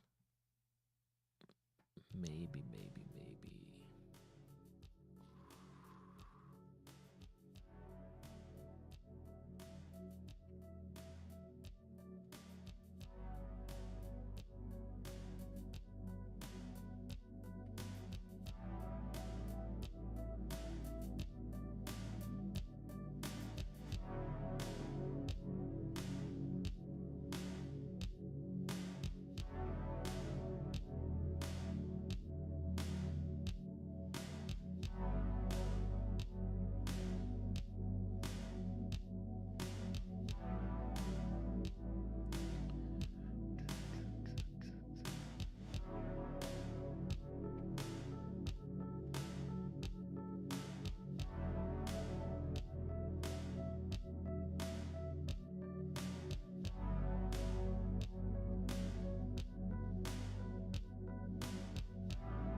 What do I have? I created a... Oh, I created a thing.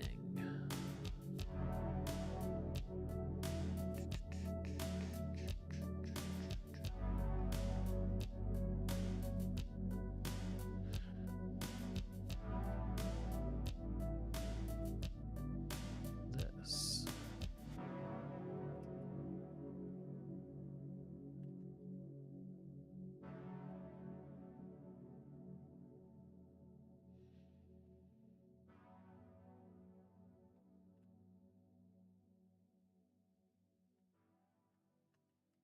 Okay.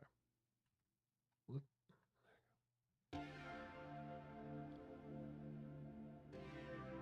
Oh, is that looking at? Okay, the emoji.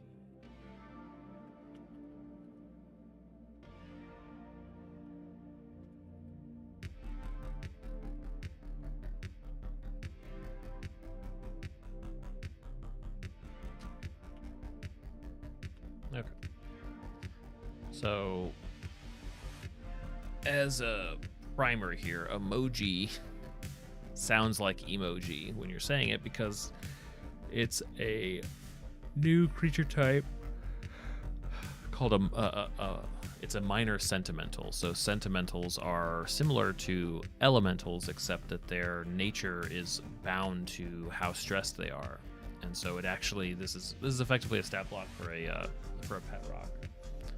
All right, hold on. I need to go deal with some unruly animals. I'll give me a couple minutes to figure out what they're getting into.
All right.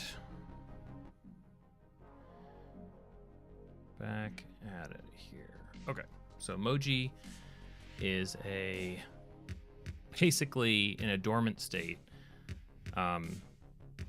is effectively like a pet rock or like a rock. And the reason that it's this kind of exotic creature is that it's often mistaken for an elemental because, or maybe it's more like a mood rock than a pet rock, because based on the stress that it's put under and how it seems to feel, it changes to different types of elemental forms. It's still like a small elemental, but the way that it transitions is different, and also what it does in that elemental form is different.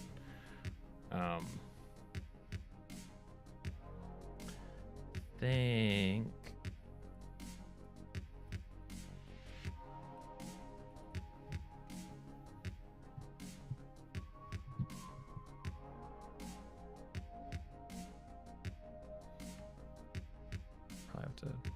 probably in my interest to pull over some of the descriptions that I've written as I go.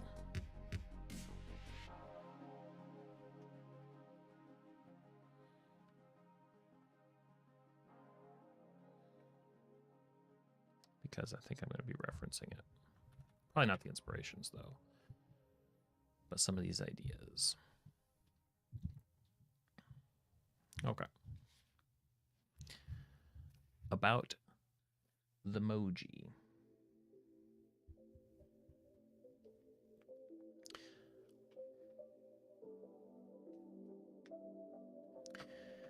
This odd creature is often tragically mistaken for an elemental. It's often mistaken for an elemental because it seems to mask its true form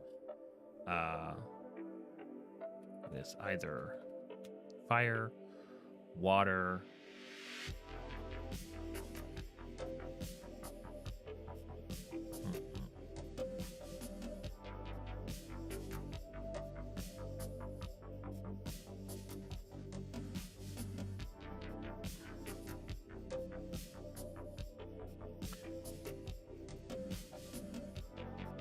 creature is often mistaken for an elemental because it masks itself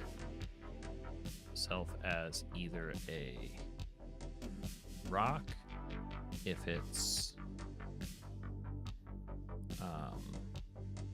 calm, or an element, fire, or a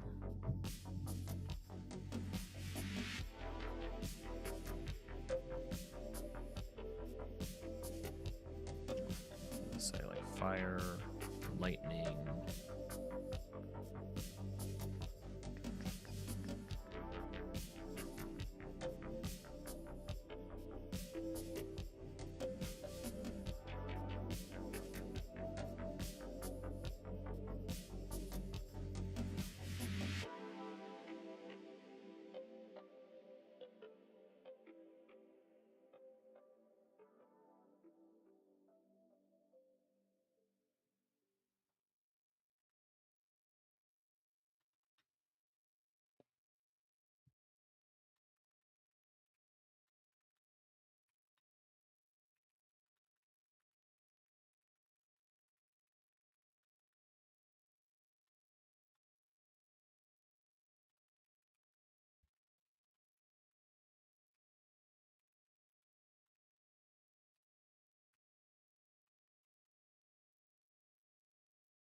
A emoji will present as different elements depending on its temperament.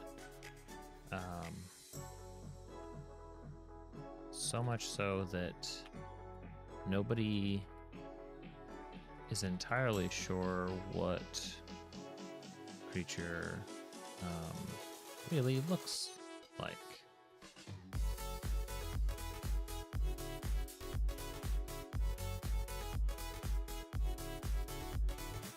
Heck yeah, it is. I'm excited for you too. There it is. Whoop. Right there in the center.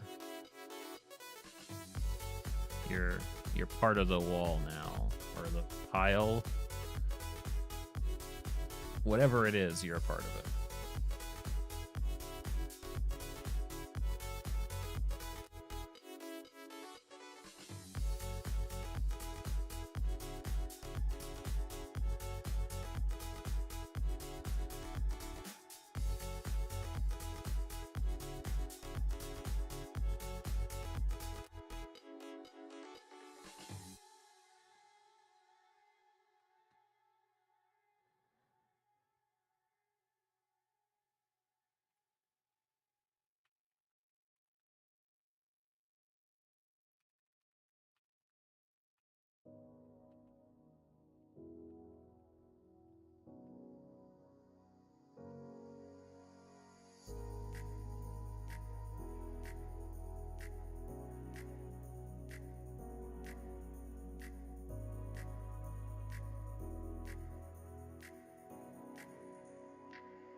Okay, so I think, okay, actually no, it's a little creature actually looks like nobody entirely sure what it looks like. Scared, yeah. An emoji's attacks are emotional and can cause those around it to act erratically. So when we're building these out, they present as the elements, but actually how they attack is totally different. So we want to kind of work in reverse, I think, to first have what are the effects that we can justify mechanically, and then we work backwards into that being represented by the emoji, and that's how this lore directly leads us or contributes to stat block. So an easy one is anger, rage-inducing.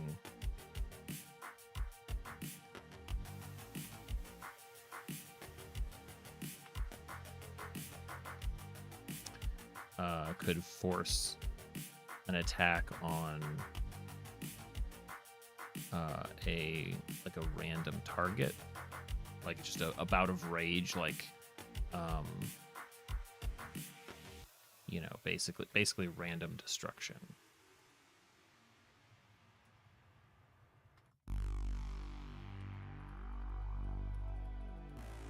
I don't know if a barbarian's rage could be enhanced, but maybe it would. Maybe actually maybe this would even be like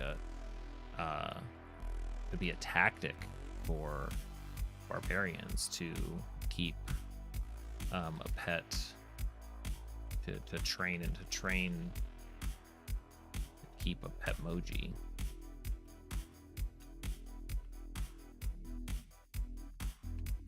Could be really valuable even. That's kind of interesting.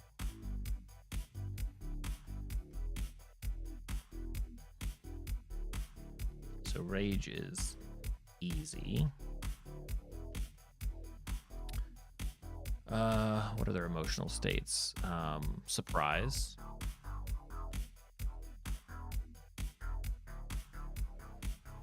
Surprise or shock.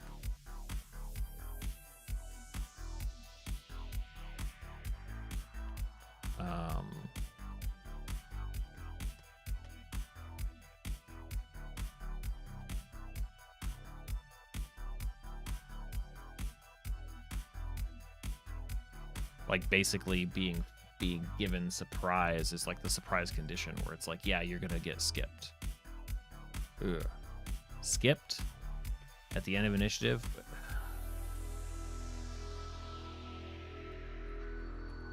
Being entirely skipped is pretty dang brutal, actually.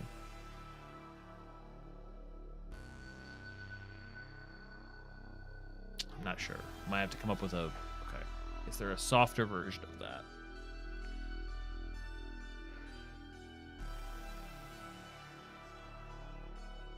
What another way to do shock or surprise?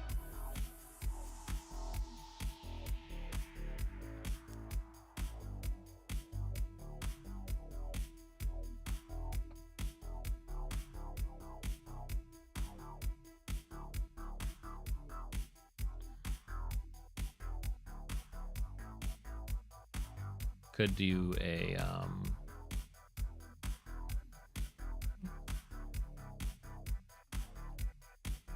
like a lack of focus, like a -X to like a -2 to their next attack. Like it's actually harder to hit, or it's harder to next attack or ability check.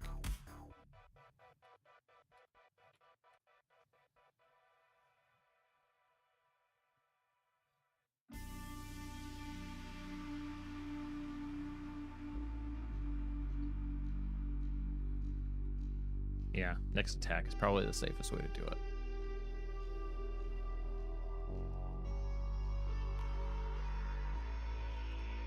I could do sadness or despair. What would that do? That feels like it would be like a slowing down.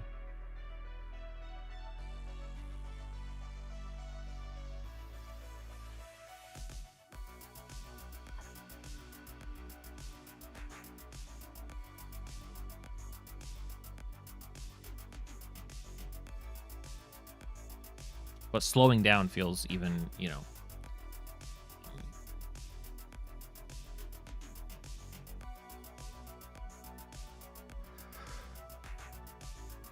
Ooh.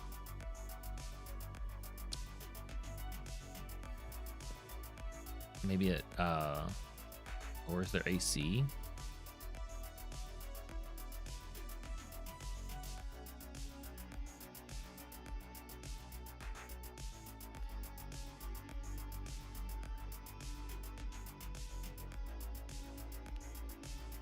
Stress or anxiety.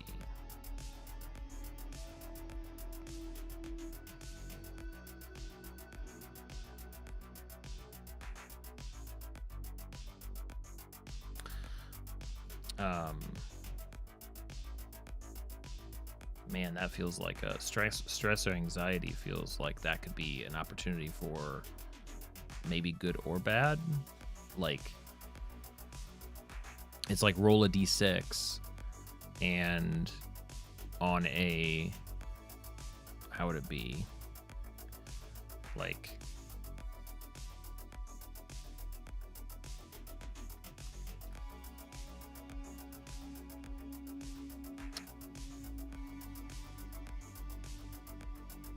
On a 1, no effect. 2 through 5, no.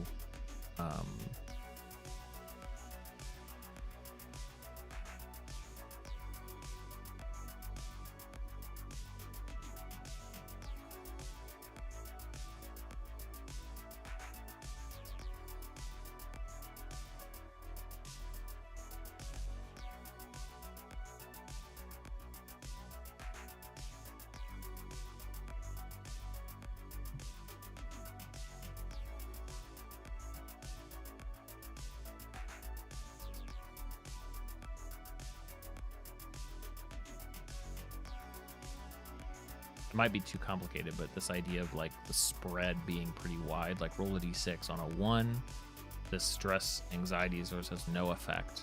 2 through 5, you only get to move. On a 6, you actually get to act twice rather than 1. So there's like this, I don't know if that does it, but it's an idea.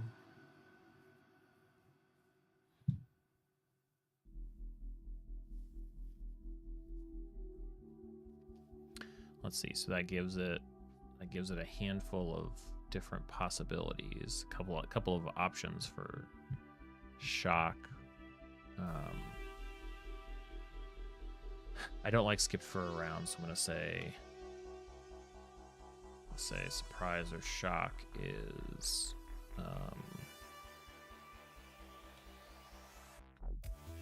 leads to a lack of focus. I think that makes sense. That makes a lot of sense. So potentially like 1, 2, 3, 4 different states. Angry, sad. So this would be, so like stress or anxiety might be lightning.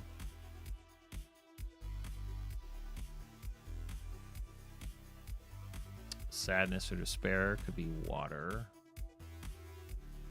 Surprise or shock. Shoot, maybe that should be lightning. Anger is certainly fire. Ooh, okay. Let's move lightning up to here. And let's move poison. Like, that's kind of elemental-ish, right? Elemental, whatever. So if this thing is put under stress, like maybe something attacks it, it might go through a phase of this before. Ooh, I like that even too.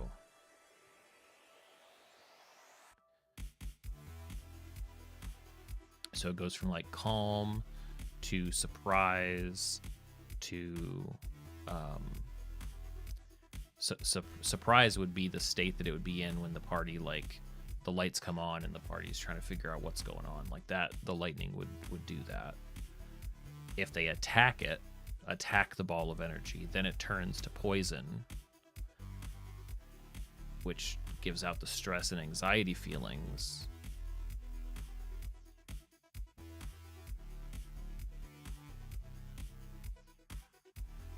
And from there, it probably moves to fire before despair. So it's got like this whole range that it goes through. I think I like that. And it leaves room for other types too.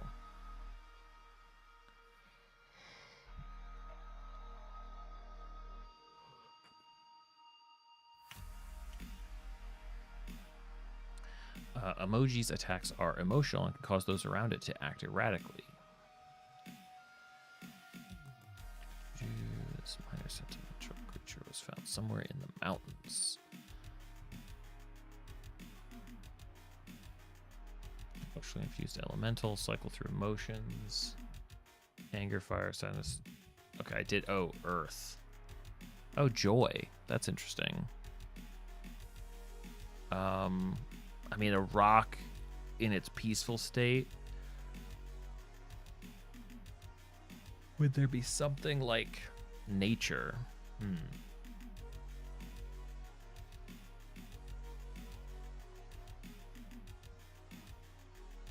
Hey, John, what's up? I am working on stat blocks for this one shot I've been building.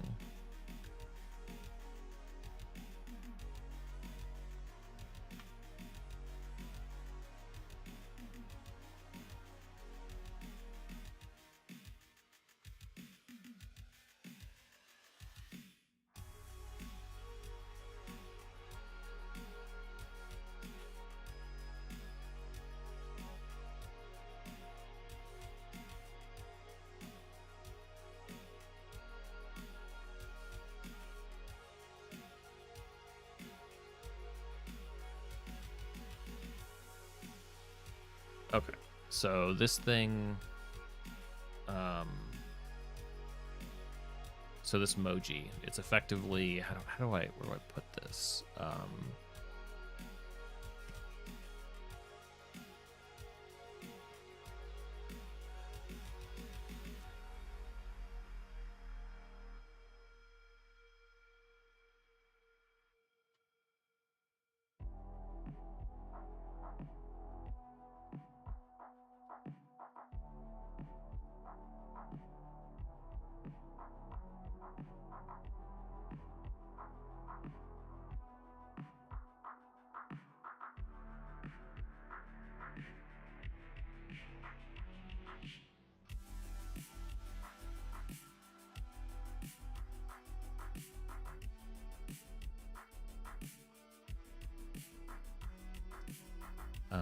Whatever element emoji looks like is a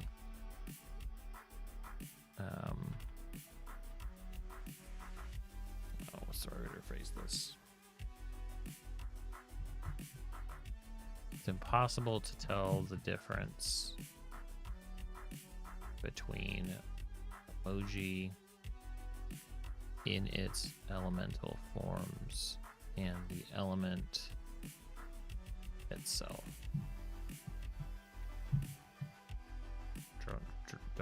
Don't drop peaceful rock emoji into another pile of rocks. You just might lose it. Okay. All right, so it looks like what it looks like, but somewhere, what does it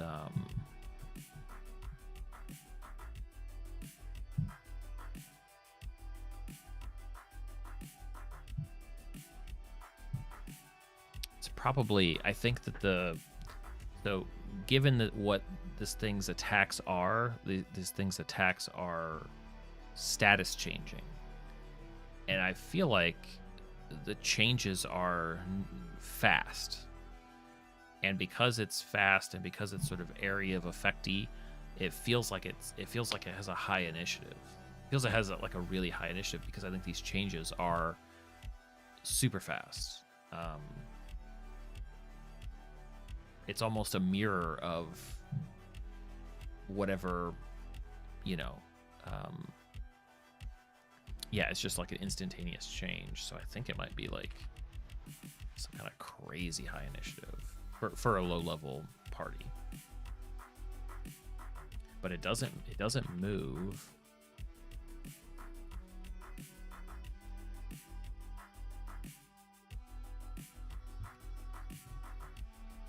Oh, but of course I've created something that has to then have different properties, depending on the emotion.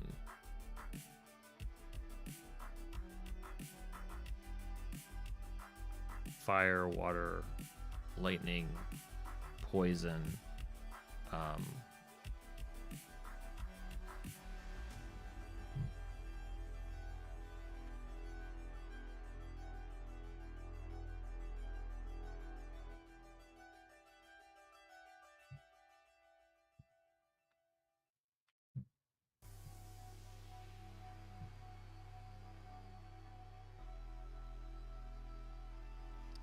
but a 15-foot fly speed in other elemental forms. That's probably an easy way to do it. Just say, yep, if it's a stone, so speed 0 feet, rock form, 15 feet fly speed. Put that there. In elemental forms.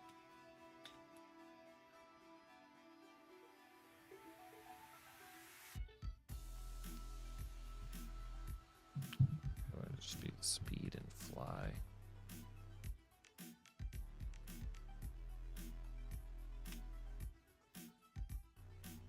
Okay, I think that's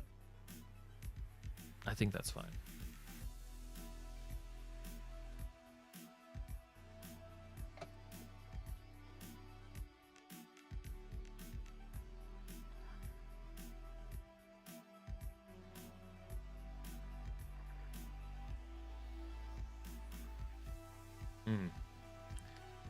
It's a good question, John. What is my favorite monster? I think it changes a lot.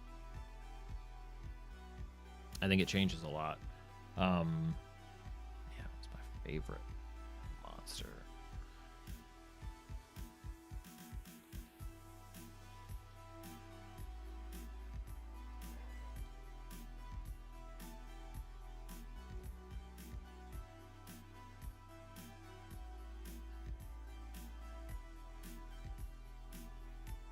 I don't know. Here's the frog moth. Or Banderhop. I think there is some cool, like I think like a cloaker is really neat.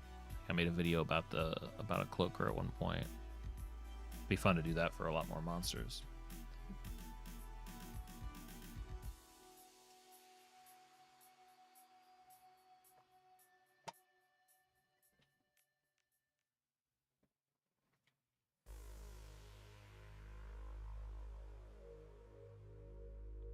What else do I know?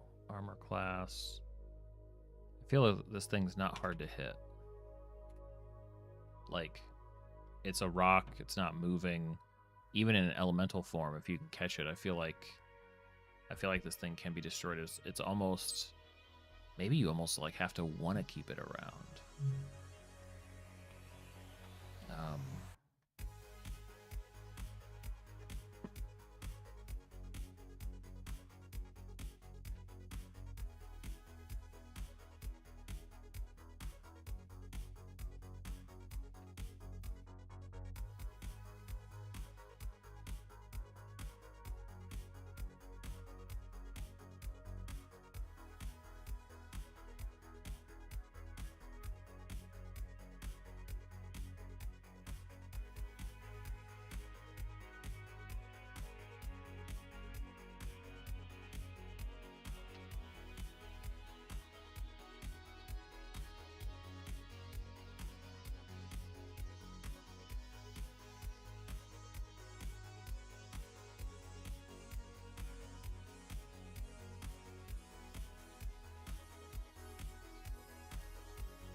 Wild Bruce is entered the picture, as well as a tame construct. That's cool. You can probably hear that purr.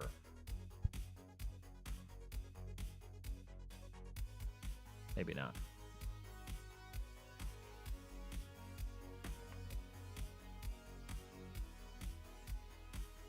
I can't win. He meows, he wants something.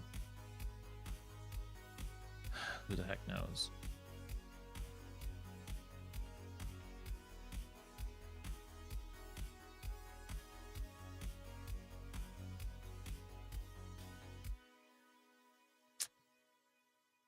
Resistance, immunities, vulnerabilities.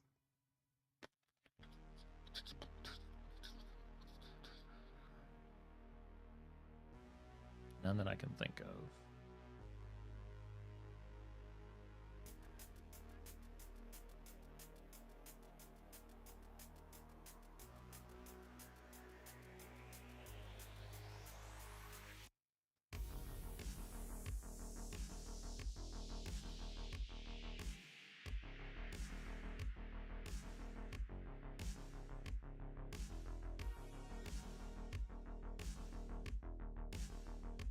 Sentimental aura.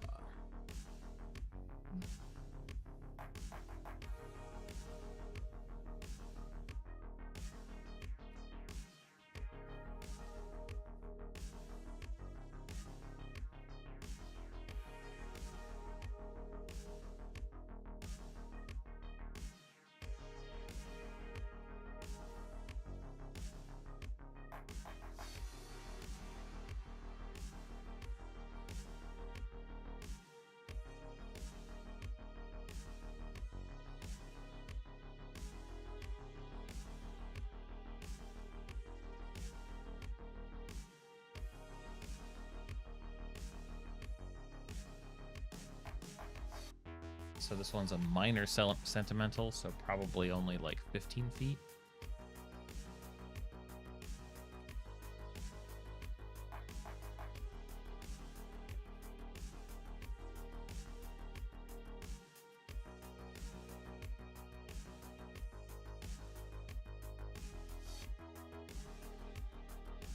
This is so noisy right now.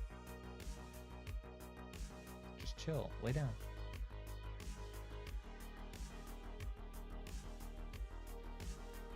Already got me like crazy hairy dude.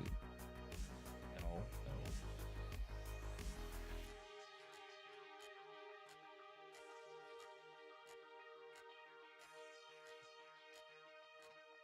It's like half my table space. It's not enough. That's enough. Chill.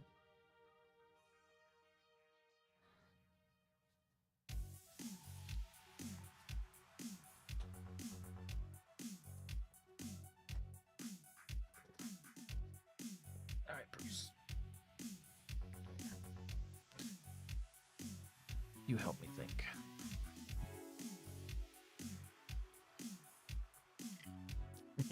Are you mad? Now you're mad? You look mad. Just go play.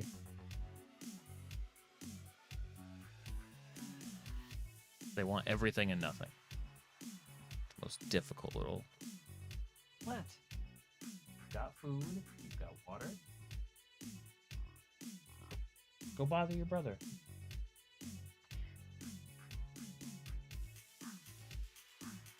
Yeah, the cats own everything, right?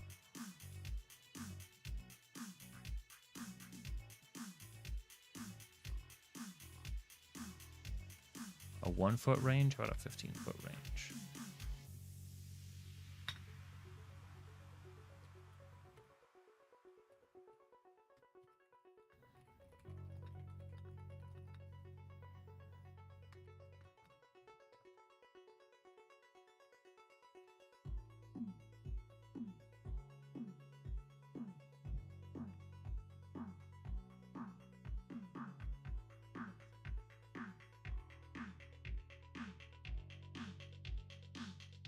Let me.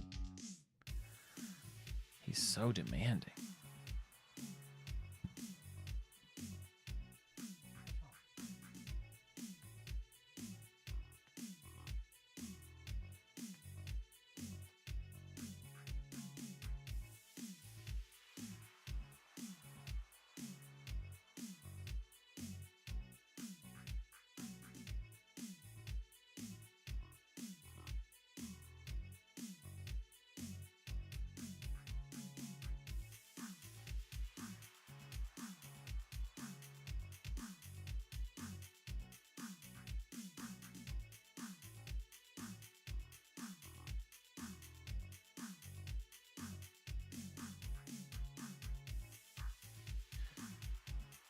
Okay, that was pretty cute on their part. Once I finally stopped to listen. They both had food, but the both of them must have just ate it. Crane was just around the corner as well. Bruce was like the spokesperson. Like, I'll go get him. Both of their bowls, they just, like whatever was in there, they just finished, so. Okay, they win. Anyone in post make a DC or take or be, is it effected? Yeah, it was pretty cute. Affected versus affected means that something was influenced or changed. It's affected.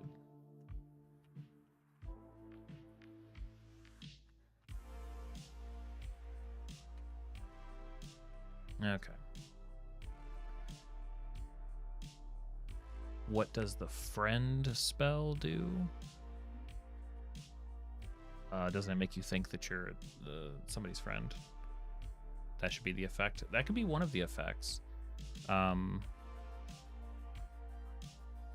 could be one of the effects. So I cooked up a few ideas.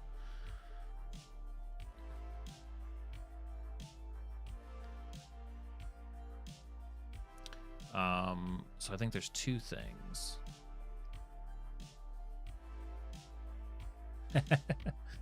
I think honestly, Gibson, I think you pretty much saw. I mean, do you want to see what he looks like?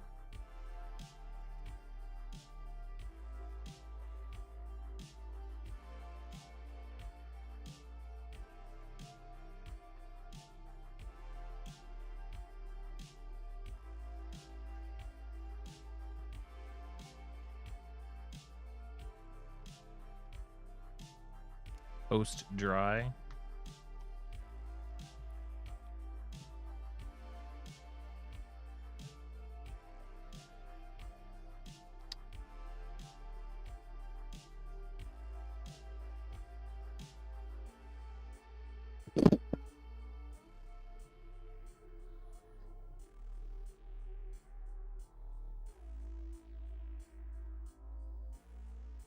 So not bad. I still have to kind of tap off the base, but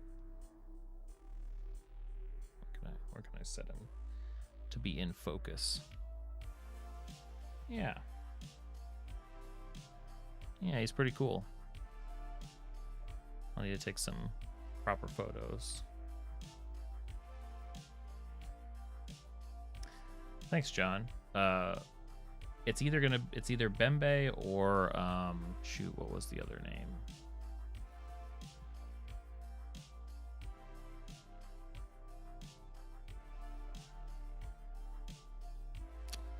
Or Gruff the Gladiator, which I think was more of like a stand-in. I think we'll be able to sort out this guy. Actually, dang, that looks pretty good. Yeah, I'm happy with that. Try a washed metallic red. Yeah, maybe. That would probably make sense. What was I saying? I think we'll be able to sort out exactly what he is as I paint more miniatures. Because again, these are heroes so that people can grab one and play the one shot. So it might be that he drifts a little bit more into the fighter or more into the barbarian, because there's a good chance that I'll have both. So he's a quantum. He's in a quantum state until such a time that other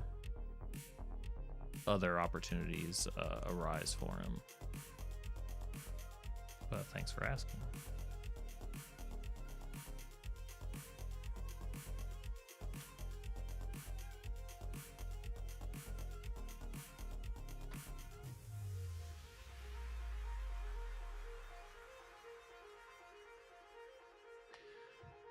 For one shot distribute, try to find some similar models that people can print. Yeah, that's a good idea. Probably, of like, it's on the list. It's sort of like, I mean, the list is long of like things that I'll be trying everything that I can in, whatever pace that I can do it.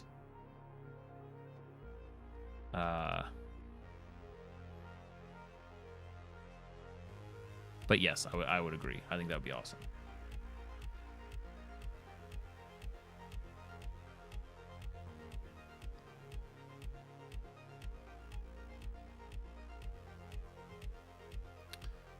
Okay, I was doing that, I think, as a reaction.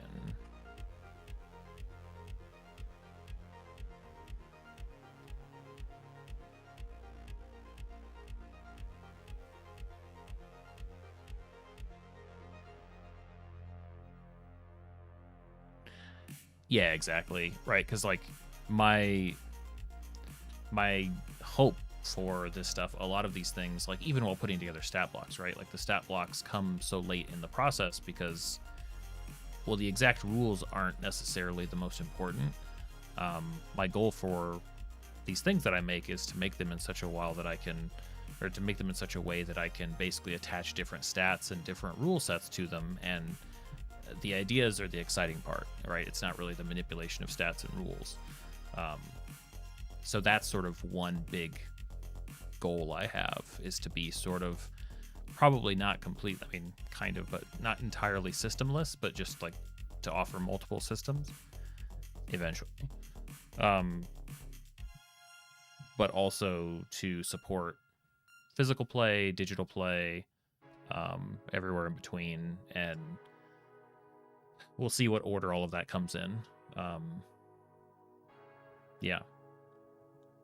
Welcome back, Joe. Glad to see you.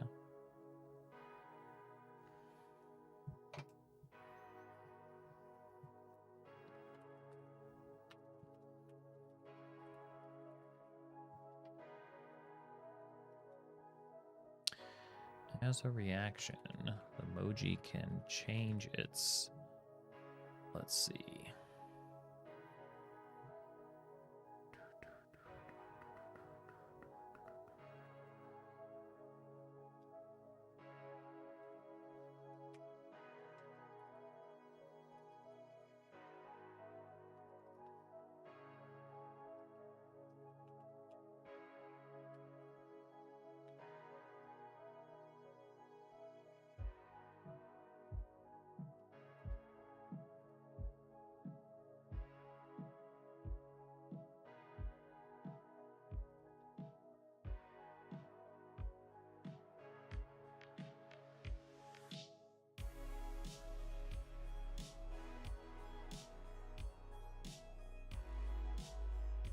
Ooh, John, pancakes. That's a nice offer.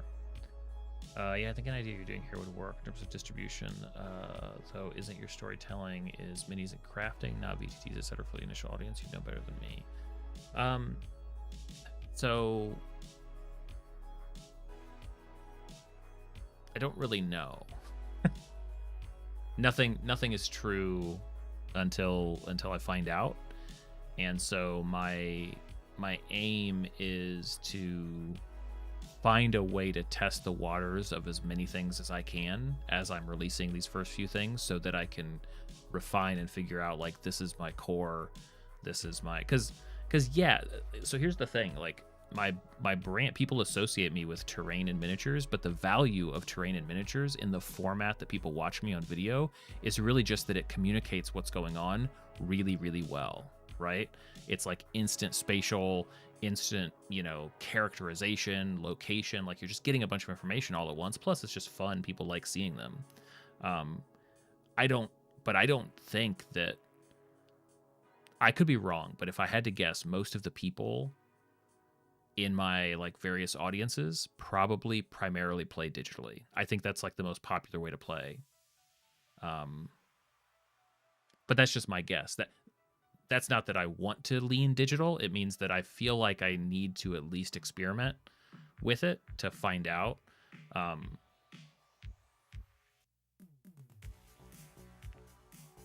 Yeah, I think I'll be talking about. I think I'll be talking about the whole process. I've been scripting. I've been working on so many things, but one is basically a video series to go alongside all of this work. Like, obviously we're ahead of the start of it, but there's still a lot to talk about that I've done so far, and I want to do that. But that's a part of it. Yeah, is saying like, okay, well, here's the email list I have, here's the different communities, different places, here's how I market it. What do people use? What do people actually use? Maybe I'll be curious to find out. It helps a lot that I've sort of, and I guess I haven't proven this to work yet, but that I have this idea of like, let me use my terrain as the art in my products, because that allows that to do double duty, which I think justifies for me a little bit. Like, okay, I'll use this to basically, obviously, do my own playtesting with, but also it's useful to communicate to everybody very, very quickly. Here's what this vibe is. Here's what this space is. Here's what this game could be at, played at this level. But it's totally fun playing down at this level too, and here are resources and tokens and whatever else to do that. Well, thanks, Gibson. That's very nice of you to say. I'm glad it's interesting to watch. I'm certainly... It feels like I'm drawing it out. It's like what it was, drawing it out for content, but just kind of following the process, so...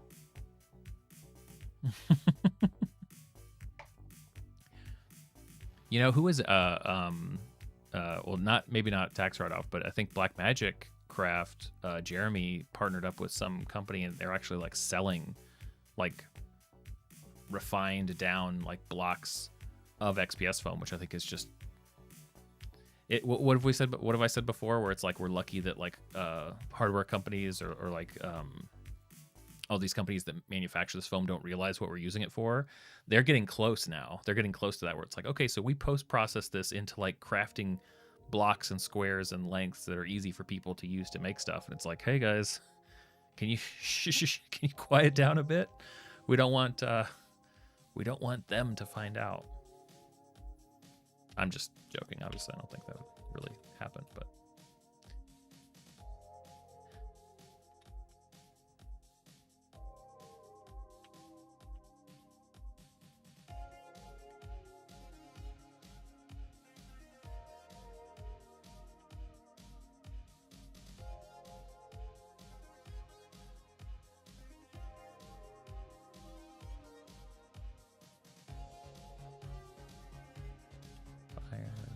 water. How did I split these up?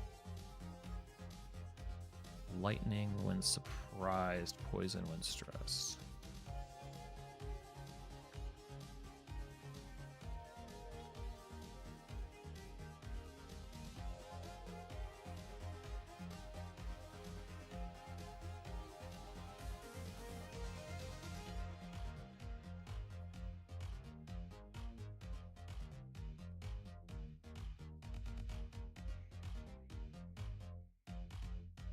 Yeah, I mean, that's what I'm saying. It's mostly just a joke because they can't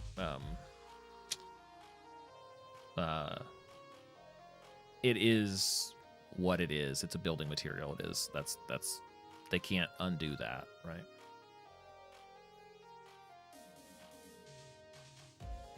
Yeah, I think that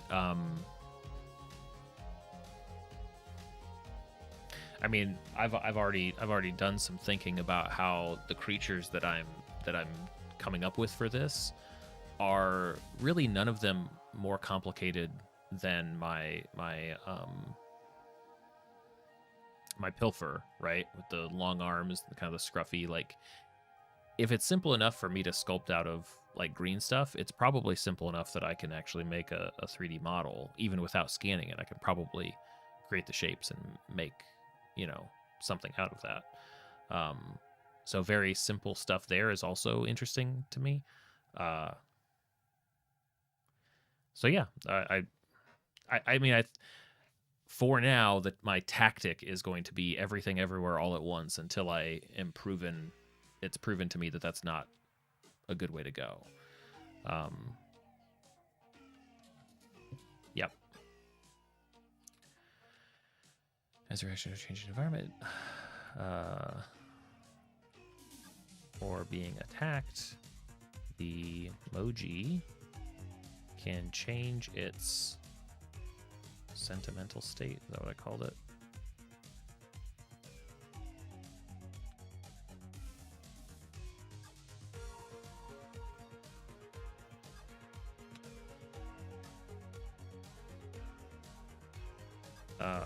When it does,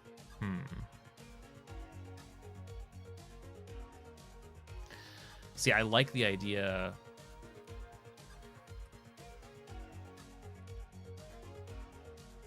Yeah, the aura is what affects. I wonder if, I mean, this could be too much.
Yes. Yeah, sorry. Let me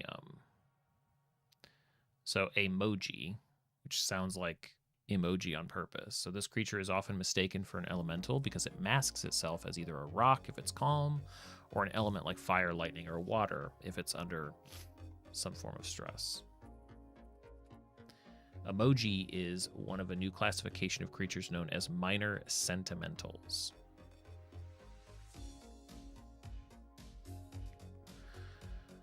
Hey, Billy. Well, thanks for dropping in. I appreciate that despite the time zone difference. I'm glad you did. Things are good. I've been sort of nursing this one shot. Painted up a miniature last night. Playing Return of the Obra Dinn tonight on stream, so that'll be fun. Doing that in a few hours. Just putting in the time here, building a document. Hopefully on the other end of that document is a bunch of fun.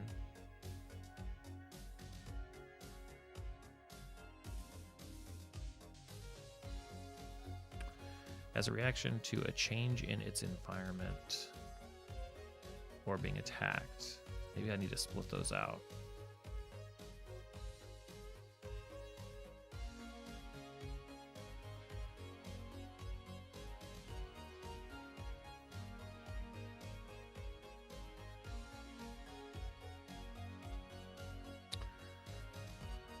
Friday morning. Gotcha. Oh, sorry, Gibson. I was still reading Billy's. I was like 16-hour time difference. It's a pretty significant time difference.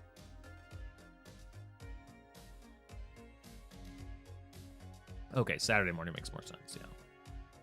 Yeah. Yeah, you've got a preview of tomorrow for us.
Nope, it's still waiting in the wings. It's still in progress. Ooh, nice, Bill. Oh, I'm glad that you like it. It's been on my list for a while. I've been excited to play it. Honestly, I was holding off because I didn't really know how I was going to handle these longer games, which it doesn't seem like a longer game. I think it's only like, I don't know, 8 to 10 hours, something like that. But I'm comfortable now, I think, doing a game like that in a couple nights. Especially now that I'm beginning to figure out a way that I want to like turn the game streams on Friday nights or on the weekends, I guess, to turn them into videos. I'm starting to zero in on that, I think.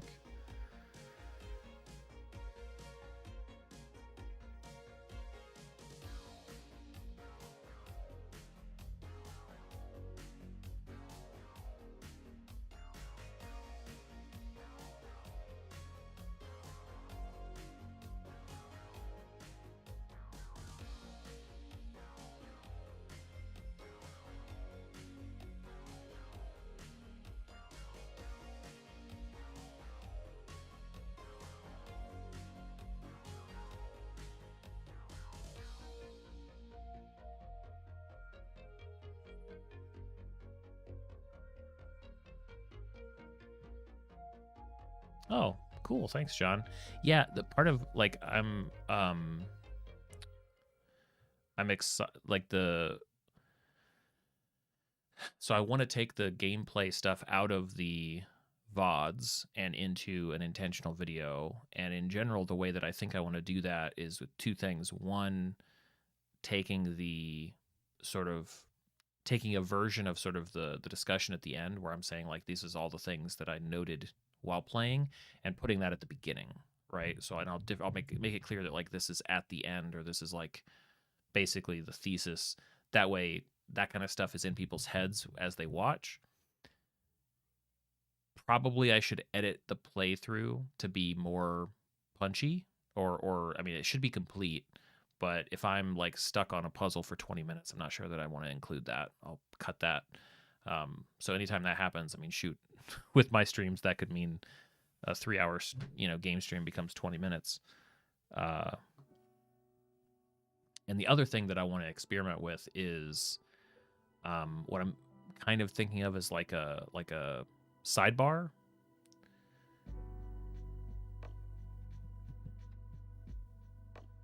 Because so there are these ideas that I think are deserving of a little bit of more talk in these games, and I think I could do it with like an unlisted video that's linked in the larger video. So imagine at the front of like the Portal 2 thing, I'm like, here are the 5 things that I noticed, and that's listed out, and then you go into the game. Okay, now you're watching, and then one of those types of moments happens, and then there's like a time code in the description or whatever. There's some kind of indicator on the thing that like I'm going to talk about this separately, and then you can go down to the description and pull up a video that is like just talking more about that, and probably more of a session like this where I'm like typing something up, or maybe I'm using miniatures and it's like, this is what this makes me think of, and it's sort of a video embedded in the other video, so that maybe it ends up being its own free-floating thing, but probably it's just feels like a way to sort of commentate on a playthrough.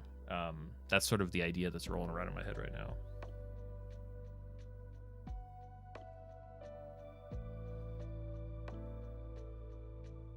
But we'll see if it ends up working out.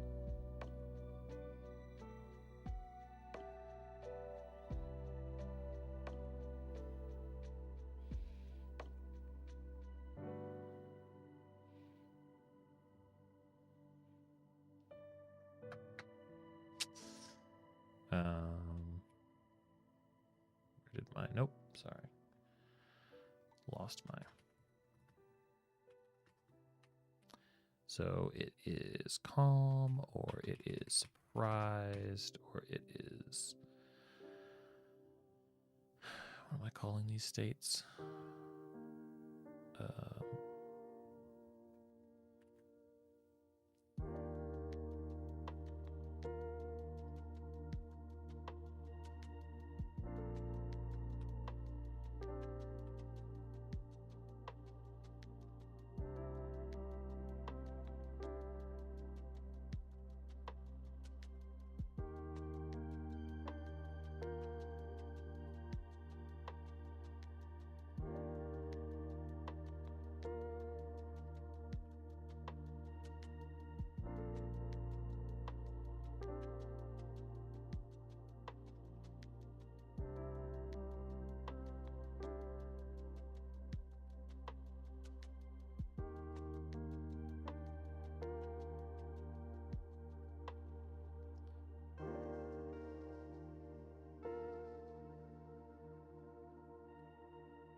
Ooh, ice. That's a good idea. Didn't even think of ice. You're saying that's probably better than a poison element?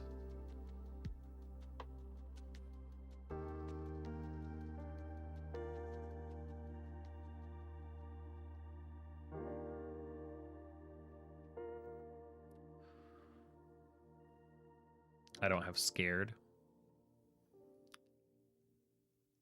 It's true. I don't.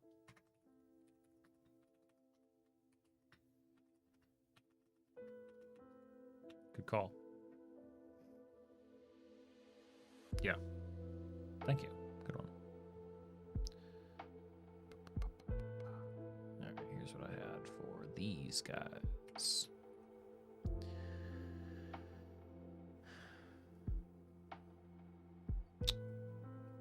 Nothing for calm. We'll see if you like the actual effect.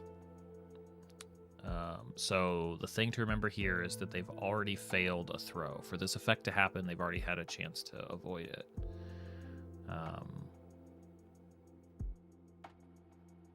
So random destruction, rage, the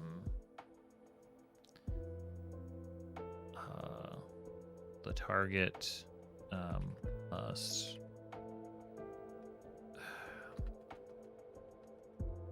wonder if it's enough to just say, like, the target randomly attacks, you know, someone within range.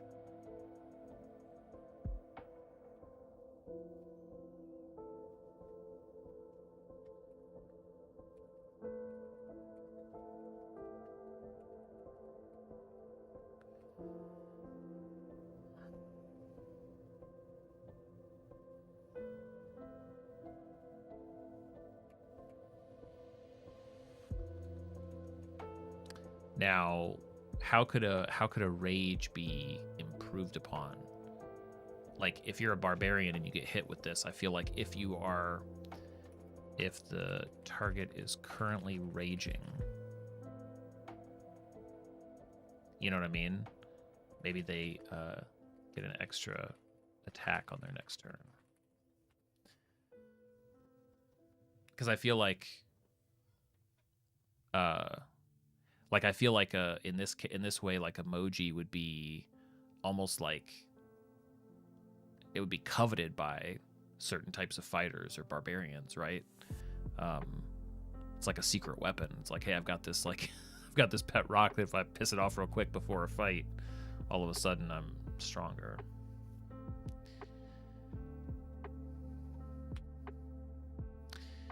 Surprised / lightning. Target has a -2 to their next attack. T was on earlier and saying the same thing, that she wants her character in whatever game she's playing to have emoji, but it worked perfectly. She came in and I was talking about, you know, so an emoji, or I said a emoji has like these blah blah blah blah blah. I just was like talking to myself like I do, and she quoted, like, I heard you just say like emoji and feelings and emotions or whatever, and I was like, that's on purpose. So it worked. Like, even just talking about emoji brought that stuff to mind. So yeah.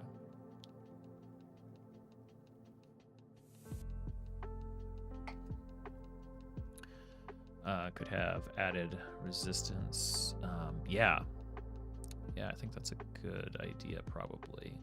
The only tricky thing about the emoji, I guess I have to say emoji. The only tricky thing about emoji is that its resistance, so much of it changes based on the status that it makes the stat block a little bit clunky.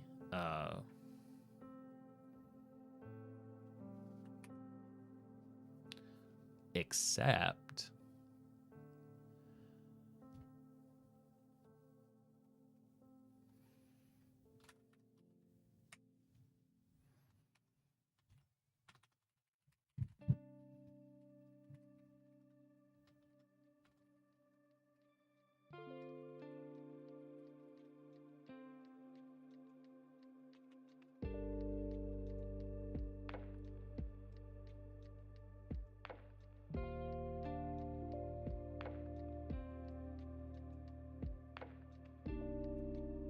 that makes sense, right? Like-mindedness, the emoji is immune to any damage types that match its current sentimental state. Like, you can't attack fire with fire, you can't attack whatever.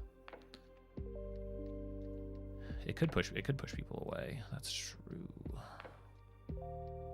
Or maybe there's a reason to introduce thunder as well. Now I am thinking about this a little bit from a meta perspective. So one of the goals for so I have 2 goals for the part 1 combat in this one shot. Let me scroll up to it. So many things. So there are 2 things while the players are fighting all these critters. 2 is give them a tour of the first floor so that once they finish the fight, they know what they want to investigate already. But number 1 is clue them into how the creatures escape their cages, and more importantly, how to put them back. So at the same time, like, probably the players are going to kill some or maybe all of the creatures. Sad, I say you should let them revive them when they're downed, once they realize afterwards that, like, oh, we don't have to kill them, and like they'd have cages and like name tags and stuff. But given that, the first state that the Moji's in is going to be shock and surprise. It's going to be surprised, right? Because either the lights are on or there's people here and it's strange and it's weird, so it goes into a lightning state. And that lightning state does what? Anybody affected, which is likely to be everybody, has a -2 to attack. So what that buys us potentially is just the slightest bit of time, because a -2 to a level 3's attack, even on these easy to hit creatures to some extent, makes them a little bit less likely to hit, which gives us a little bit longer for them to be clued in that, like, oh, we don't have to kill these things. That was what I was thinking about in terms of pairing. Like, that's why that type of status effect with a -2 to the next attack came up. Water, sadness, and despair. Slowing down action movement, not both. I think lowers their AC is better than...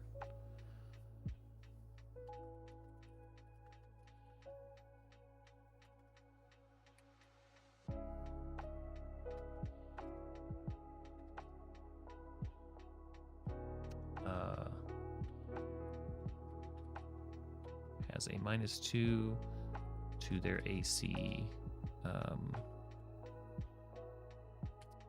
until the start of the OG's next turn.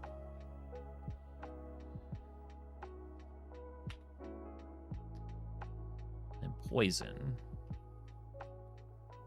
is a little bit, I don't know. Well, let's see. Target must roll a d6. On a 1, has no effect. On a 2 through 5, the target can only use movement this round. On a 6, the target gets 2 actions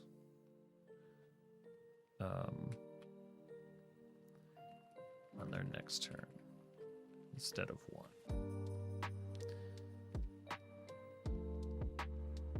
It's a first draft, might be too complicated.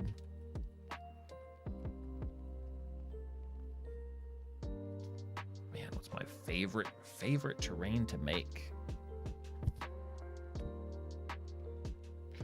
Whatever helps me make the idea that's in my head at the time, which is, I know that's a cheat, but I don't necessarily, the thing is, I rarely make something if it's not for a game purpose. So, like, I don't really have anything that I make just to make stuff.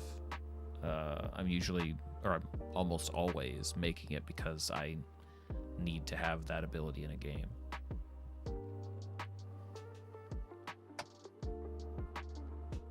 But that said, like, I mean, any sort of stone, rock stuff is really fun. As tedious as it is to make bricks and shingles, it's so satisfying to assemble that. The process is really kind of rewarding to say, like, okay, I'm going to make small bricks, and then, have your tower, have your whatever, and actually, like, cut them and texture them and go through the trouble of laying them all out individually. It's one of those things that, like, assuming you have time to feed into this, like, foam wood chipper that becomes your soul, assuming you can do that, things like shingles and tiny bricks, you almost can't make something that looks bad if you're using, if you're actually sizing them and going through the tedium.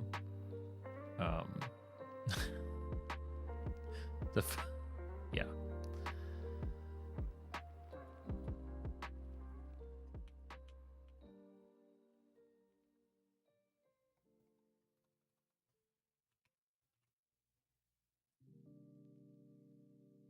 Yeah, I mean, it's sort of like it's a good thing, but it's also such a silly thing that, like, you know, our eyes are just we just so good at finding detail that even if it's not, things aren't individually good, if you put a bunch of it together, the blur of it becomes like wild to us. Like we're not taking the individual things in anymore. We're just looking at it as a whole.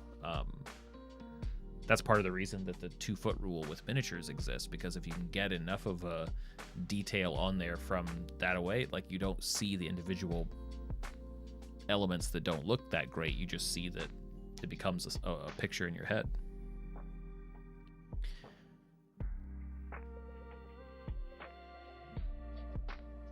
Does the Moji make those around it afraid of the same thing the Moji's afraid of?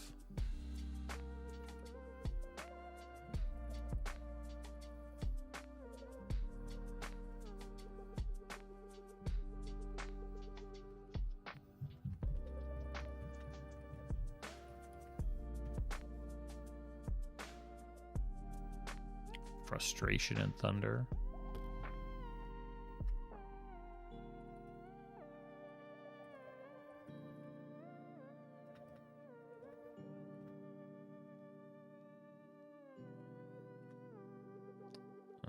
For this guy.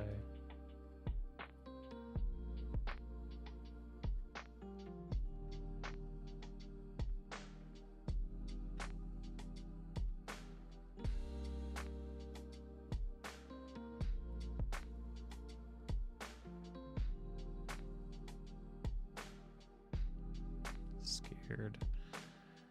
Nice.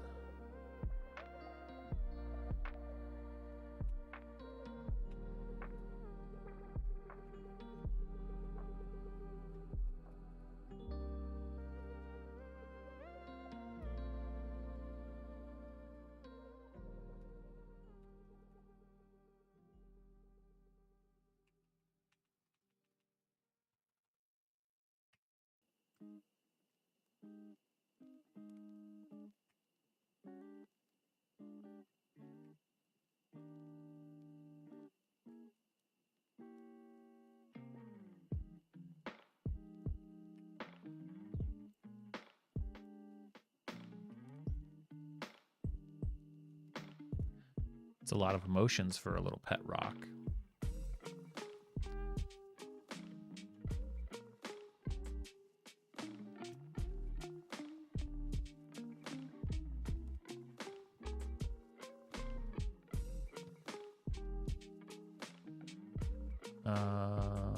We need...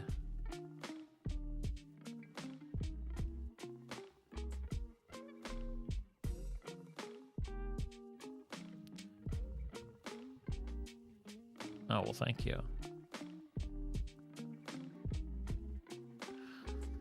Okay, so it has an armor class, it has an HP, it can be destroyed. But that's not really the problem. That's not really what you want to do with emoji. You just want to calm it down until it becomes a calm, docile, ineffective stone. That might be its vulnerability.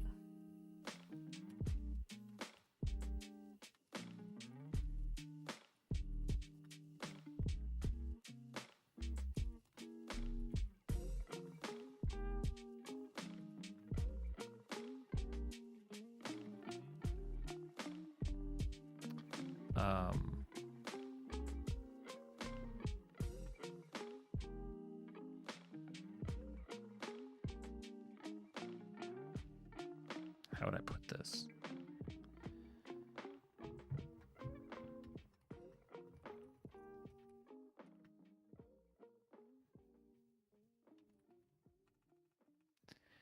any attempts to encourage a new emotional state in the emoji have advantage on their ability checks. Any attempts, any creature attempting to encourage a new emotional state in the emoji have advantage on their basically, once you realize how to manage this thing, it becomes super manageable. You just have to like calm it down. There's just one of these things. Yeah. Do I think empathy would have any effect on it? Absolutely. I think this is the silver bullet. And maybe it's just is it empathic? I feel like once you understand this thing, it's the easiest thing to keep it straight, calm it down, blah blah blah. But this is also a minor sentimental. Imagine what happens. I feel like if we explore this like sentimental as a creature type, as like a taxonomy of creature, I feel like there could be these like, imagine like a gargantuan sentimental that affects like an entire region, right? You know, what if a conflict could be broken down to like an affliction? Like this is a major or like a colossal sentimental run amok that's affecting this entire, that's causing a war.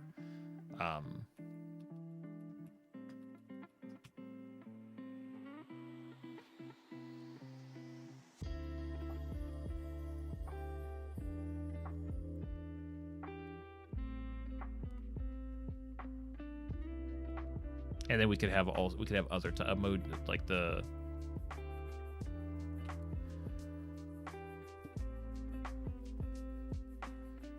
I like the idea that the list is incomplete. Like these are just the states of mind. These are just the emotional states that it's been driven to. Thanks, Construct. Yes, Return of the Oberdin. That's what I'll be playing tonight, sometime between 8 and 9, whenever I can get back. But yeah, I should head out too. It's that time. But honestly, pretty damn good progress here. Back up almost to 9,000 words again. Thanks, Construct. Yeah, catch you later. Thanks for the thoughts and ideas, both of you, Construct and John. John, thanks for hanging out in the stream. I have updated my schedule for the next couple of weeks. I am going to try to pencil in some time during the day, hopefully over the weekends, but I don't have those like locked in, but everything else should be pretty dependable. Ugh, talking too much.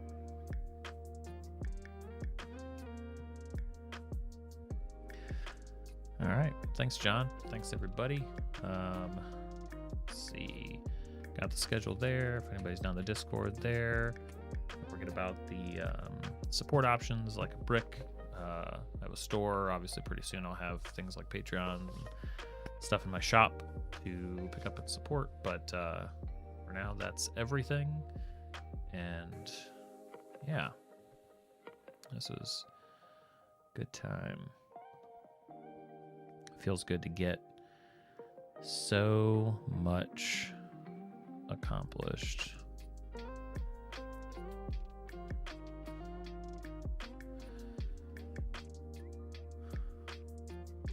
Still so much to do though, but save that for next time. Thanks everybody. Catch you later tonight if you're around. Thank you.